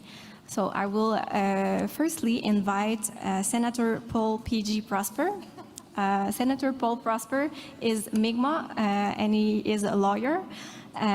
He's a lifelong advocate for the rights of the Mi'kmaq people, and he has served as a senator since 2023. And prior to this appointment, he was elected by the Assembly of First Nations Regional Chief for Newfoundland and Nova Scotia, and he served on several boards and committees. So please welcome Senator P.G. Prosper.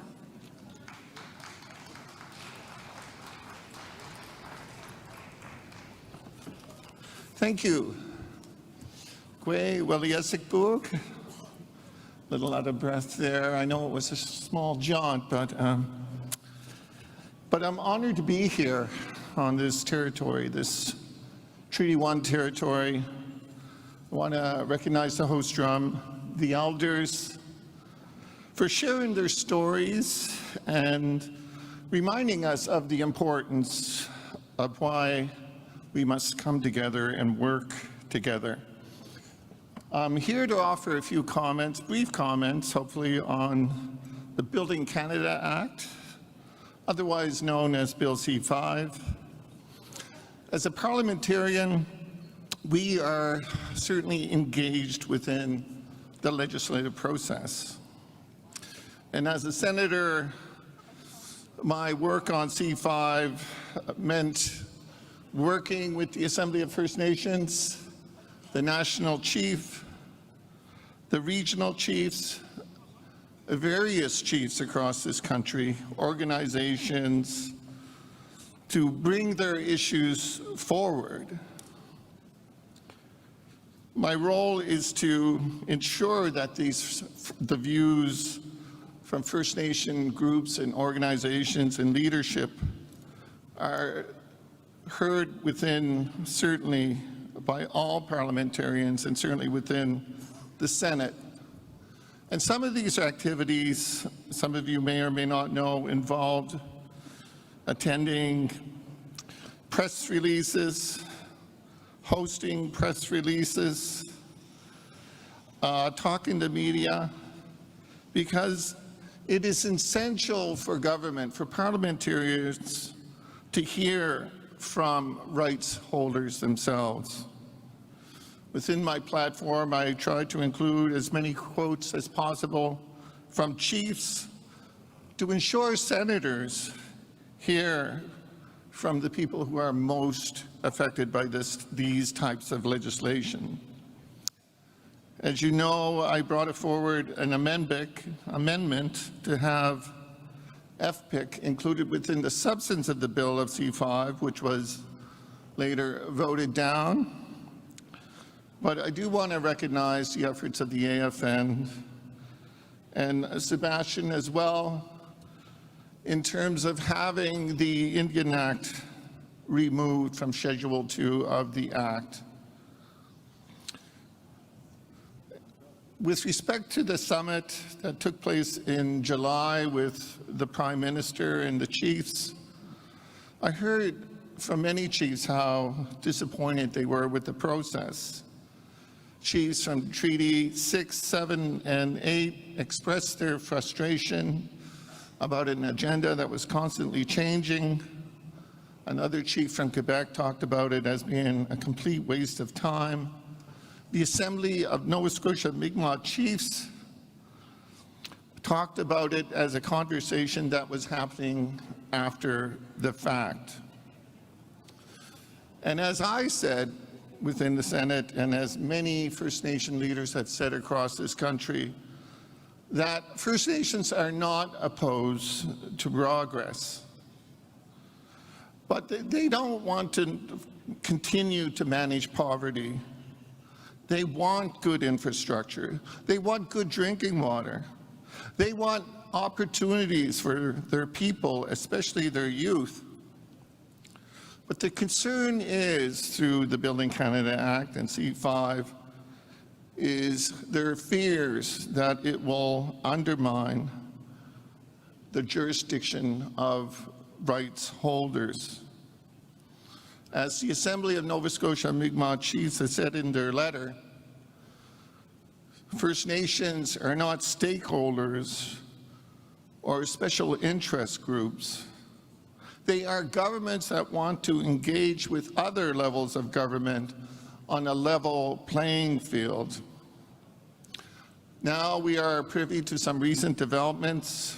We know the Major Projects Office will be hosted in Calgary with some satellite offices, that a former Trans Mountain CEO, Don Farrell, will be the new CEO of the Major Projects Office.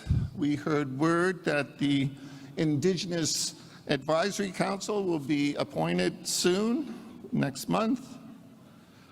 Sources have told that the first wave of these projects will be under Schedule 1, will be announced later this month. We've heard a second wave will be announced before Christmas. But as mentioned recently by Premier Kinew, this analogy of putting the cart before the horse. There is a need to make sure that these projects announced are based on direct feedback from rights holders. To also ensure that the Indigenous Advisory Council is not used as a checkbox to prove consultation with First Nation groups and organizations. And certainly there is, with every challenge, an opportunity. Government's desire to build major infrastructure quickly can be used as a leverage to settle long-standing issues like land claims and associated process like the additions to reserve process. Some of you may be aware of an email campaign from communities and organizations that call for an immediate top-up to specific claims research, which currently is in the midst of drastic and devastating cuts in funding to various claims research units. the CRUs. And these are highly specialized units who have been entrusted by First Nations to undertake that work. They require $35 million, which is needed to avoid these massive losses in capacity. And Proxy Judy Wilson provided a question to Minister Alty here on that cut in specific claims funding, which was taken under advisement. Initiatives under the Major Projects Office inevitably will cross First Nation lands, and government needs to settle land claims as a way to advance these projects. And if this is a lesson with respect to C5, which is the latest in a string of legislation which teaches us that we must be more proactive on how we approach legislation. Within my website, www.pjprosper.ca, we have a newsletter that flags certain legislation that affects the rights of First Nations people, because knowledge is power. Knowledge ahead of time gives us a chance to organize. Chiefs, your voices does have an impact in Ottawa, and I have saw that firsthand. We heard from the National Chief about First Nations water legislation. Currently, there is a bill, Bill S2, which seeks to remove discrimination under the past enfranchisement activities through the Indian Act. However, we know that the second generation cutoff will hurt our communities. It's currently hurting our communities. And we must work together to maximize our impact and our influence in Ottawa. And certainly, I want to use my voice and my platform to advance your priorities and views within the Senate. And with that, I want to thank you for this opportunity and thank you and wish you all the best in your deliberations. Bulalio, thank you very much.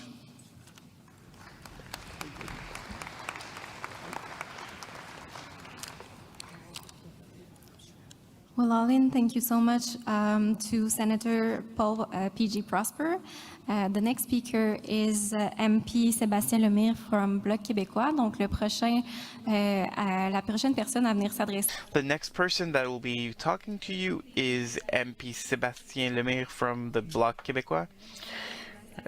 Sébastien Lemire is MP Abitibi-Témiscamingue MP since 2019, and he currently has the role the Vice President of Indigenous Affairs and the North Chair, sorry, of the Standing Committee on the Indigenous and Northern Affairs.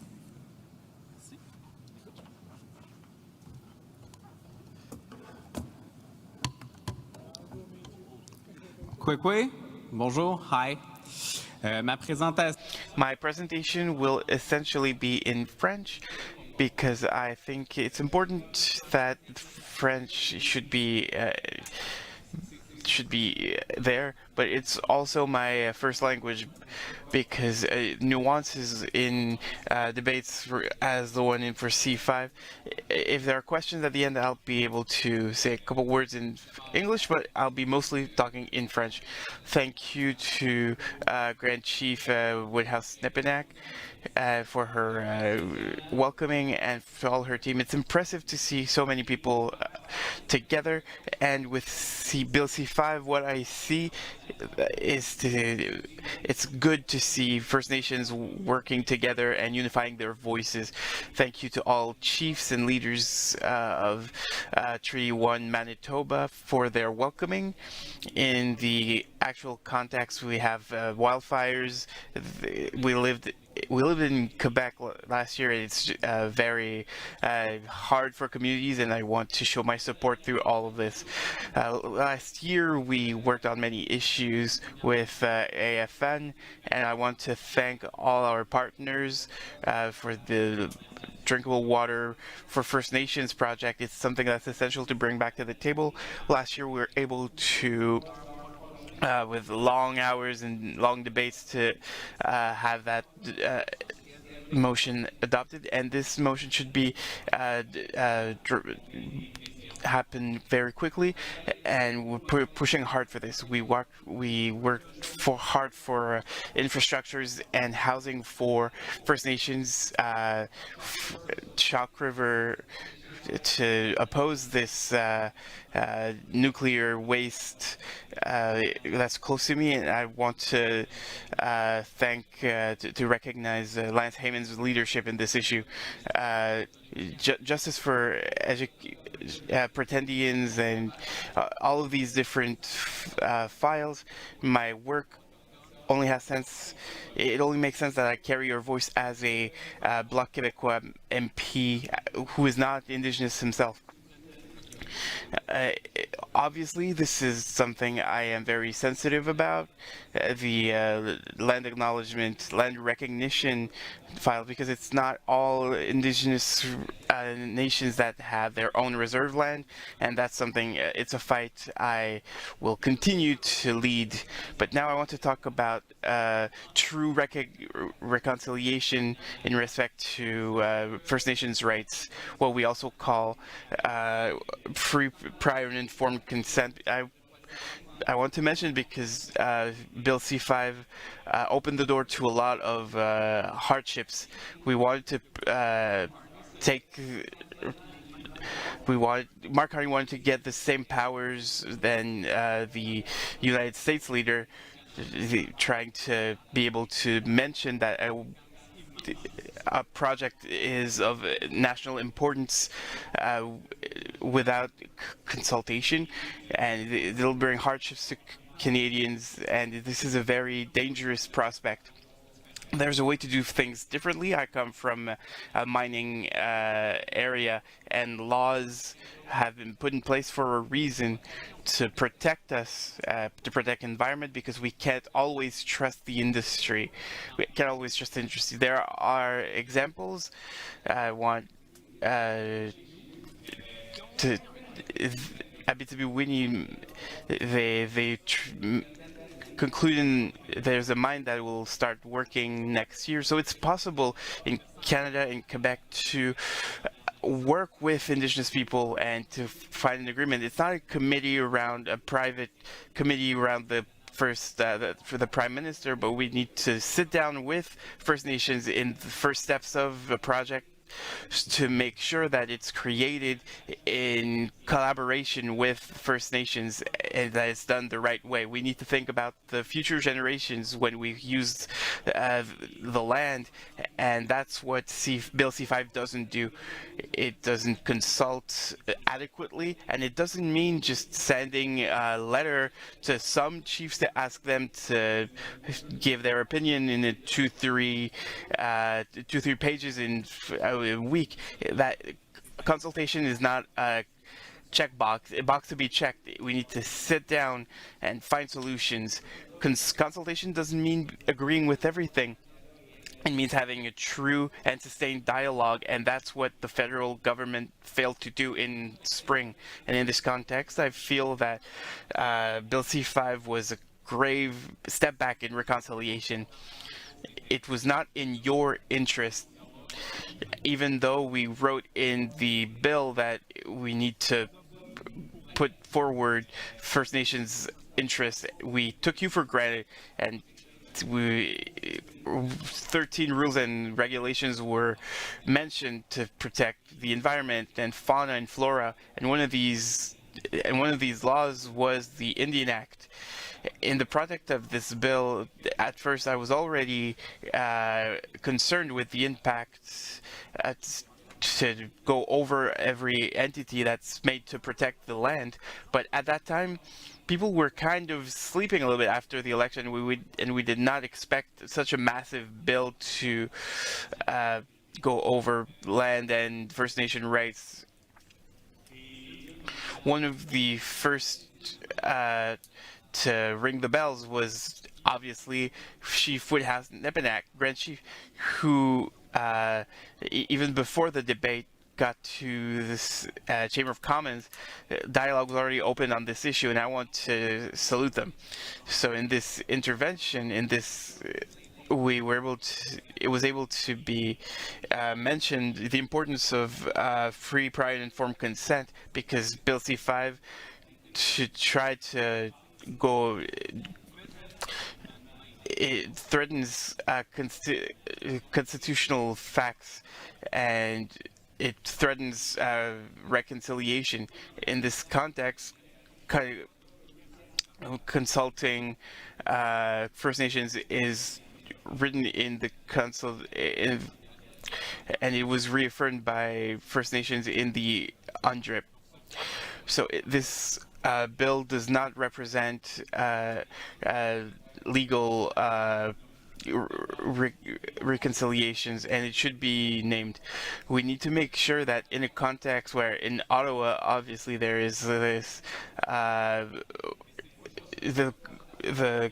federal government wants to go over those, but it's not only at the federal level, even at provincial level, we can notice that in BC, Bill 15, Bill 5 in Ontario, I see Abraham Benedict and in his fight, Bill 6 in Nova Scotia, and many others.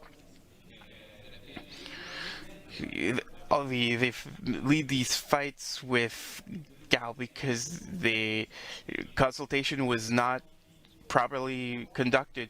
So we need to, there's a movement to refuse Indigenous rights, and it'll cause a crisis in Canada everywhere. And in that sense, that's everyone, myself included, we wanted to make sure that it is very risky to bring forward constitutional fights like this. But in this, I was able to convince the Conservatives we needed to have another. We were able to remove from the annex, the Indian Act.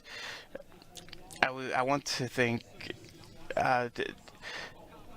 we were able to save some elements of the First Nations that will be involved, and maybe even avoid the biggest trap of federal government trying to not consult Indigenous people to do quickly to make things better in their sense, but we risk facing a huge crisis.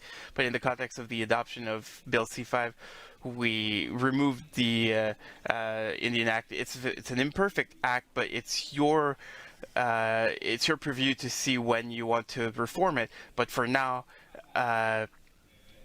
it still gives you some forms of rights, but if removing it like this would not make any sense. So now this bill was removed. So even through all the power government gives, the powers they give themselves with Bill C-5, they won't be able to completely avoid the responsibility of consulting First Nations. A lot of people were involved. I want to salute for Ontario Chiefs mobilization, because they came for a press conference that was particularly vivid, and I want to thank my colleagues from here in Winnipeg. You'll hear from them later.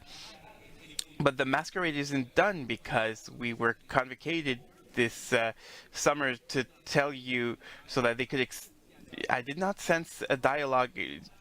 Obviously, I wasn't there, but I felt like the governments, the MPs wanted to talk to you, not listen to you, and that's one of the problems. So things need to change. In closing, I want to mention is that we need to go ahead and protect this right to consultation, prior informed consent, and that's what I talked about in my committee June 18 last June 18, a motion to study the way the government of Canada tries to avoid their right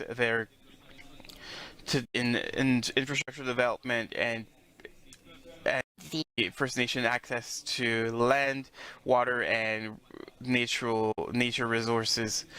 And the study needs to examine best practices and others by the federal government workers and study the repercussions on treaty rights and ancestral rights following the Building Canada Act and the implementation of national and the interpretation of the Canada's on the free and prior informed consent and the Canada's respect or non-respect over UNDRIP. So this, how do we work in our in my community, is that each political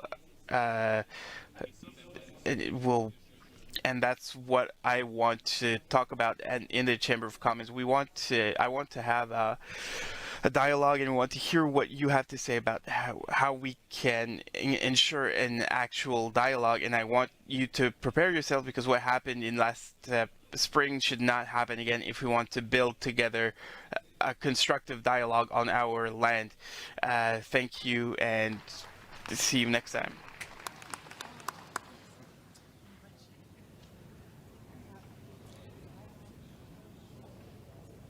Merci, Sébastien.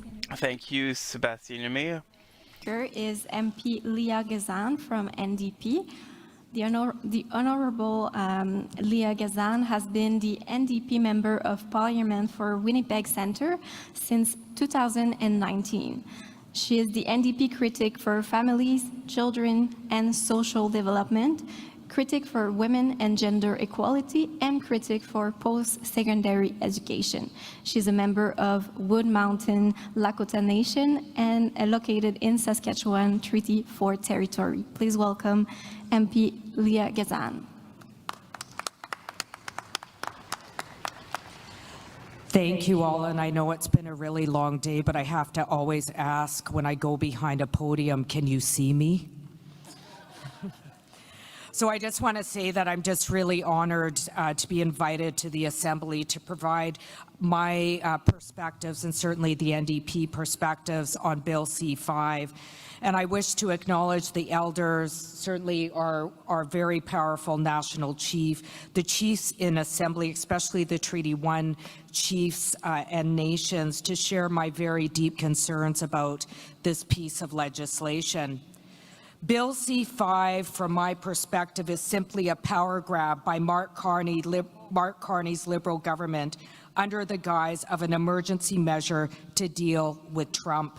This legislation gives unprecedented, sweeping powers to ministers and cabinet to subjectively decide which projects are in national interest, and in doing so, bypass their constitutional obligation to consult, accommodate, and obtain consent from Indigenous peoples. And it is becoming clearer that Carney and the Liberals are using this moment of fear and uncertainty to do what so many consecutive governments have tried to do: ignore Indigenous peoples' constitutional rights and usurp our authority over our traditional lands by ignoring our Aboriginal and treaty rights that are recognized and affirmed in the Constitution Act of 1982.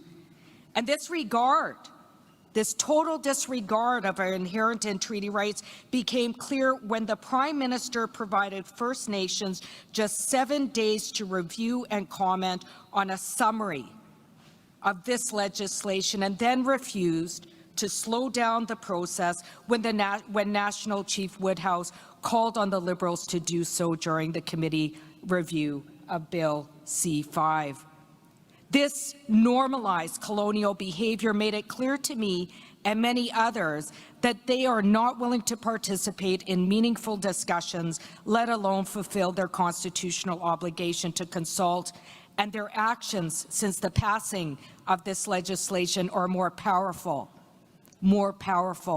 than their words. And this has been noted by First Nations leaders across the country. As many First Nations have pointed out, any mention of, in quotes, Indigenous interests or of the consultation process in Bill C-5 simply distracts from its failure to uphold the constitutional rights of Indigenous peoples, including the fact that Bill C-5 provides equal stakeholder status to private corporations and Indigenous peoples in the determination of projects of national interest. And let's be clear, corporations do not have constitutional status. We do. And among the factors considered under Bill C-5 to determine a project of, in quotes, national interest, Indigenous peoples are only listed in Section 5.6 of one of the considerations in the determination of a project of national interest. We are not a factor. We are rights holders, and the government is obliged to uphold their constitutional obligations to Indigenous peoples. So I have to tell you, I was shocked when I read the factors that will be used to decide on a project. Section 5.6 of Bill C-5 states that as follows: in deciding whether to make an order under Section 1 or 4 in respect of a project, the Governor and Council may consider any factor that the Government and Council considers relevant, including the extent to which the project can A, strengthen Canada's autonomy, resilience and security, B, provide economic or other benefits to Canada, C, have a high likelihood of successful execution, D, advance the interests of Indigenous peoples, and C or E, contribute to clean growth and meeting Canada's objective with respect to climate change. We are one of the factors the government may consider relevant when deciding on a project of national interest. And more troubling is the fact that the government has provided ministers and cabinet with the ability to decide what is in our best interests. So it made me think of a historical example of when the federal government made decisions on our behalf in our best interest. And the example that came to mind was residential schools. Except now, instead of violently stealing our children, they are aggressively pursuing access to our lands, territories, and resources, violating our jurisdiction and violating our sovereignty, and without our free, prior, and informed consent. And you can put any face you want on that, but it doesn't change the intent. The government has an obligation and must uphold their obligations under Section 35 of the Constitution Act of 1982 that recognizes and affirms Aboriginal and treaty rights, rights that all levels of government from all different stripes, all different parties continue to violate. This is what I know, however, when governments have tried to ignore these rights, Indigenous peoples have fought hard in the courts to protect our rights. And when challenged, we have won the majority of cases in the Supreme Court of Canada. We just need to have faith in our power. We are not just powerful as peoples. Don't forget this. We have also demonstrated we are powerful in the courts. In fact, the Supreme Court talked about reconciliation even before the TRC was established. Let me give you just one example, and the example that came to mind is the Haida Nation case in 2004, where the Supreme Court determined, one, the objective is to reconcile the pre-existing sovereignty of Indigenous peoples with the assumed sovereignty of the Crown. So what does that mean? It means that the Crown needs to reconcile our sovereignty as inherent and theirs that has been imposed. Unfortunately, Bill C-5 continues this pattern of colonial violence by usurping our jurisdiction and sovereignty by giving cabinet and ministers the power to determine projects of national interest without our involvement and without our free, prior, and informed consent. The Haida Nation case also determined that on important matters, governments are required to obtain full consent of Indigenous people. And I think all of you would agree with me here that projects of national interest are in fact an important matter. The Supreme Court added that this principle applied to both treaty and non-treaty areas. Bill C-5 makes no reference to consent. In fact, referring back to Article 5.6, the factors that will be used to determine a project of national interest are made by cabinet and ministers and without the involvement of Indigenous peoples. Bill C-5 even disrespects precedent-setting cases that have ruled in our favor at the Supreme Court level. Now, I know that ministers have gone on what I've called a national disinformation tour, having meetings with First Nations across the country after the passing of Bill C-5 in an attempt to reassure us of our involvement, which is not affirmed in Bill C-5. Trust us. Well, I have, and I think all of us have almost 160 years to know what that looks like, starting with the times of residential school and before. So this is the pattern. When we say no, they send in militarized RCMP, overreach that has been criticized at the United Nations level. And I have to say, personally, I don't have a lot of trust. What I have to say is I'll believe it when you put it in the bill, a bill they passed without our free, prior, and informed consent. Bill C-5 is also in violation of the United Nations Declaration on the Rights of Indigenous Peoples. As you all know, the UN Declaration had application in Canadian law even prior to the passing of Bill C-15, which was adopted in 2021, under which the, in quotes, Government of Canada must take all measures to ensure that the laws of Canada are consistent with the Declaration, all laws. Does C-5 respect UNDRIP? No, it does not.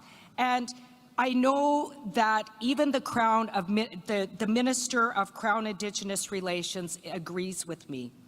During a committee study on Bill C-5, in my question period, I shared that, in quotes, Article 19 of UNDRIP provides that states need to obtain free, prior, and informed consent of Indigenous people before adopting any legislative measure that may affect them. I then asked the Minister of Crown Indigenous Relations, in quotes, has the federal government upheld this obligation with Bill C-5, yes or no? The minister's response, in quotes, so this process has been an accelerated process for legislation, and when I pushed her to respond, she was unable to answer with an unqualified yes to my question. Yet when I asked Minister LeBlanc, in quotes, if Quebec says no to a pipeline, would you respect that? He was quick to answer, in quotes, the Prime Minister has been clear that he does not see us using this legislation over the objections of a province.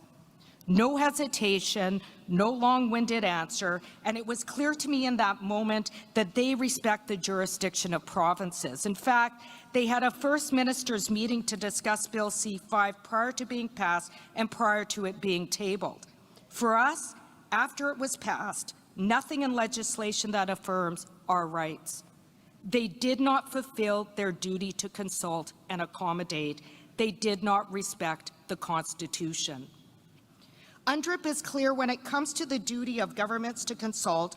Article 32 in the United Nations Declaration on the Rights of Indigenous Peoples states that, in quotes, the approval of any project affecting Indigenous peoples, lands or territories and other resources, particularly in connection with development, utilization, or exploitation of mineral, water, or other resources, states must obtain free, prior, and informed consent of Indigenous peoples. So what does this mean? It means free of coercion, prior to anything occurring or activity undertaken, and knowing what you have agreed to. And if you have not met those conditions, there is no real consent. And this is obviously not what Bill C-5 aims to do. So it's not surprising, and I'm very happy to see many First Nations are challenging Bill C-5 in the courts. The Crown has failed to uphold UNDRIP and FPIP, obligations which were affirmed by the Supreme Court of Canada.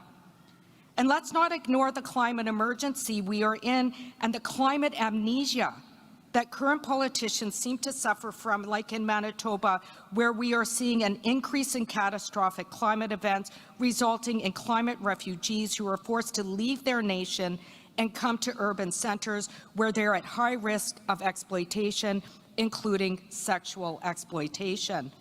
Yet every year, all levels of government act like it's the first time it has ever happened, even though it happens annually.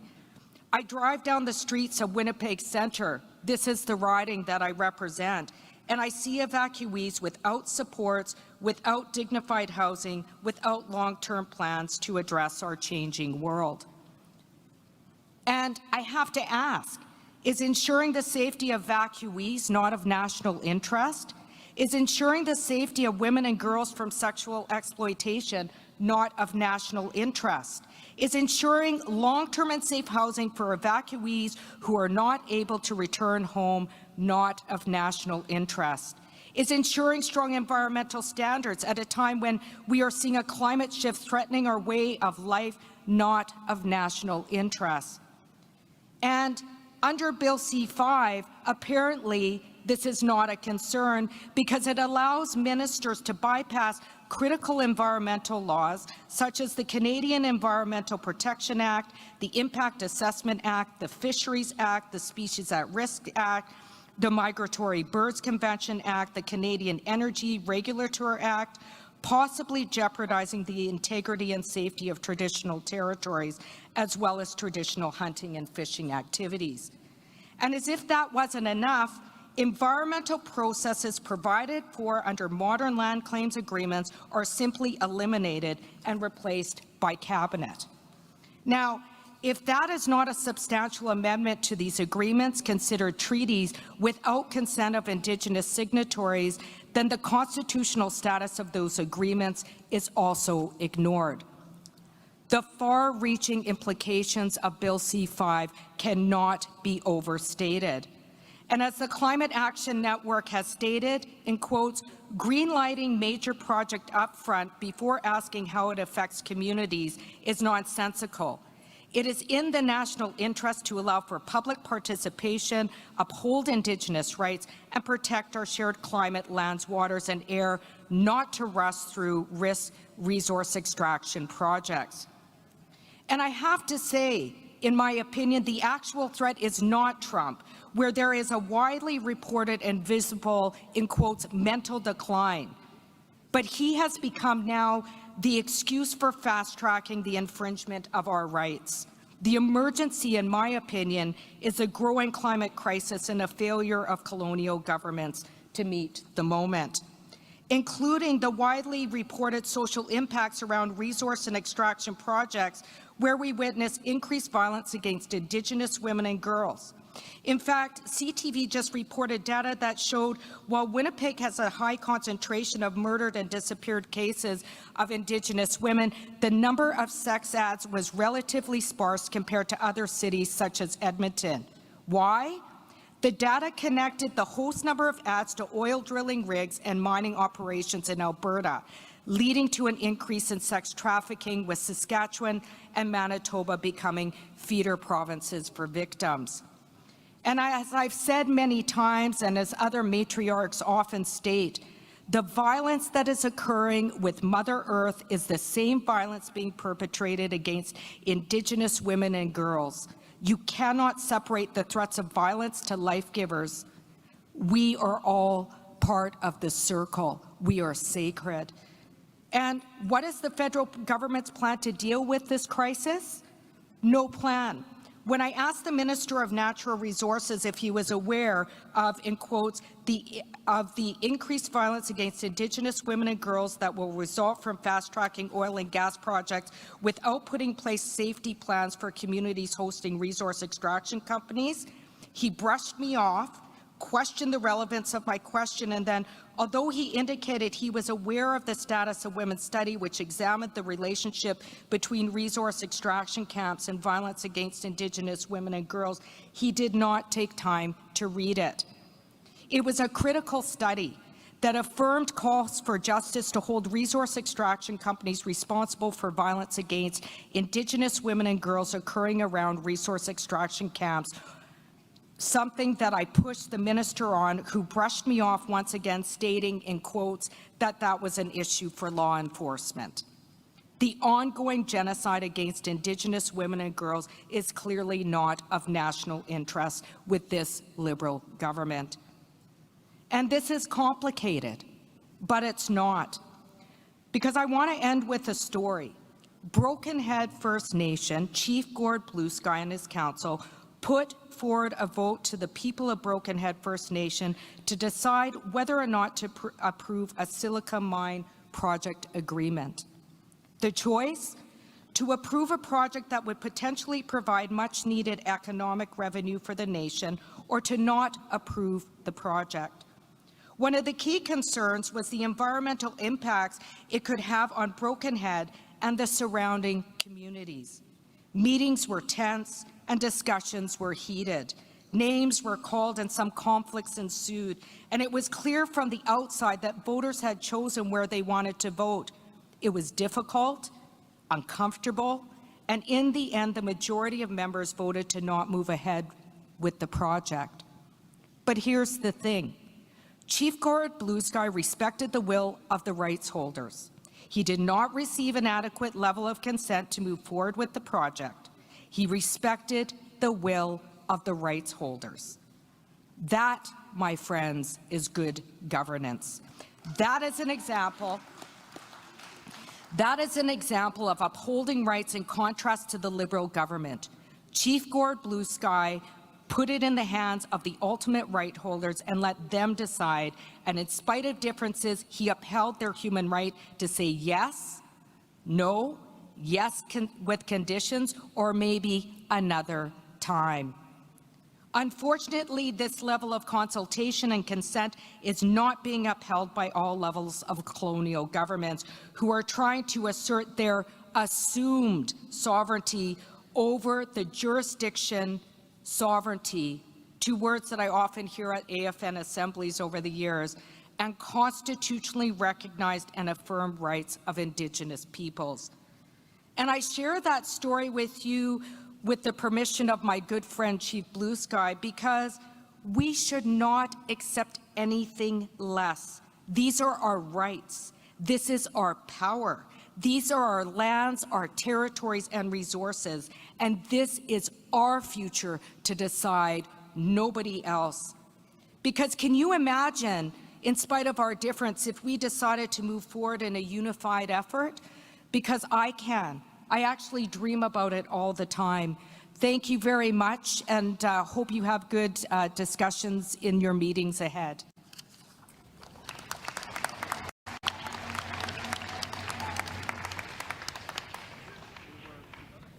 Thank you so much to our panel this afternoon.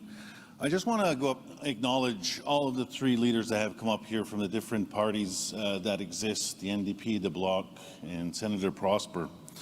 Those of you that may recall, the Chiefs of Ontario called for a protest on Ottawa, on Parliament Hill, after we had seen the Government of Ontario put forward legislation under Bill C-5, very similar legislation, when we thought that Canada, the things that we'd have to rely upon would be Canada. Federal legislation. Ontario paved the way to extract resources to protect the Canadian economy, the Ontario economy. And not long after that, we've seen the federal government introduce legislation, C-5, do the exact same thing.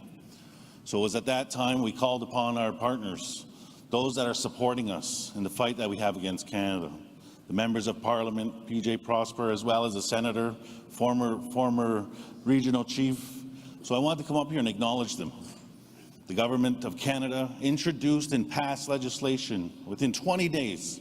We cannot get water legislation passed. We can't get legislation that impacts our people. Additions to reserve take 20 years.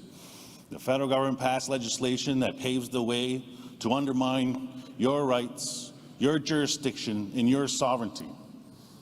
And so I wanted to acknowledge the efforts that these three individuals have put into, the fight that they have put forward, their parties supporting them, to hold the government accountable, to tell Canadians the unconstitutionality of Bill C-5, that in 20 days the Government of Canada introduced and passed royal-assented legislation that undermines the jurisdiction and sovereignty of First Nations across this territory. So I want to say on behalf of myself, the Chiefs of Ontario, and the Assembly of First Nations, Yamagoa Miigwech, so much for the support that you have shown us on this fight against Canada on this legislation.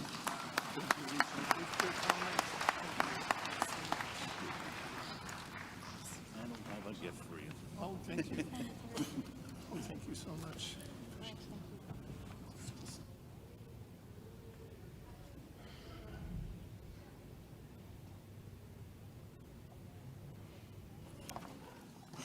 So thank you for this plenary on Building Canada Act.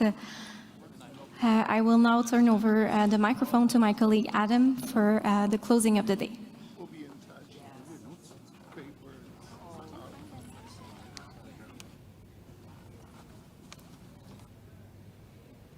Miigwech, thank you very much, Veronique. And that concludes the special summit on economic development.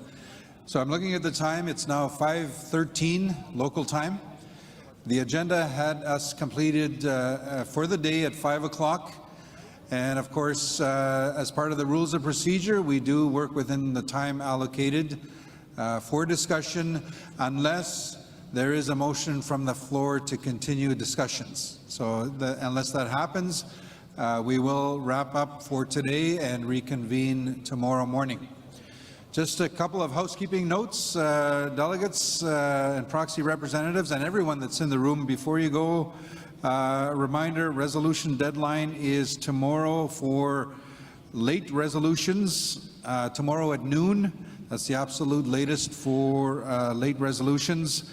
Also, the sunrise ceremony happening tomorrow morning is at 7:30 a.m. And I need to actually get some clarification. I believe it's happening in the assembly room, correct? 7:30 tomorrow morning. Also, there is a trade show happening, so everyone is invited to go have a look at the trade show. The hours are 9 a.m. to 5 p.m. tomorrow, and again 9 a.m. to 1 p.m. on Friday. So everyone, please go have a look. You're invited to participate in the trade show. And I think that might be it for housekeeping announcements. Did I forget anything? We're good. So with that, I don't see anybody approaching to make a motion, so we will close for today and see you all tomorrow morning at 9 a.m. Miigwech. Thank you.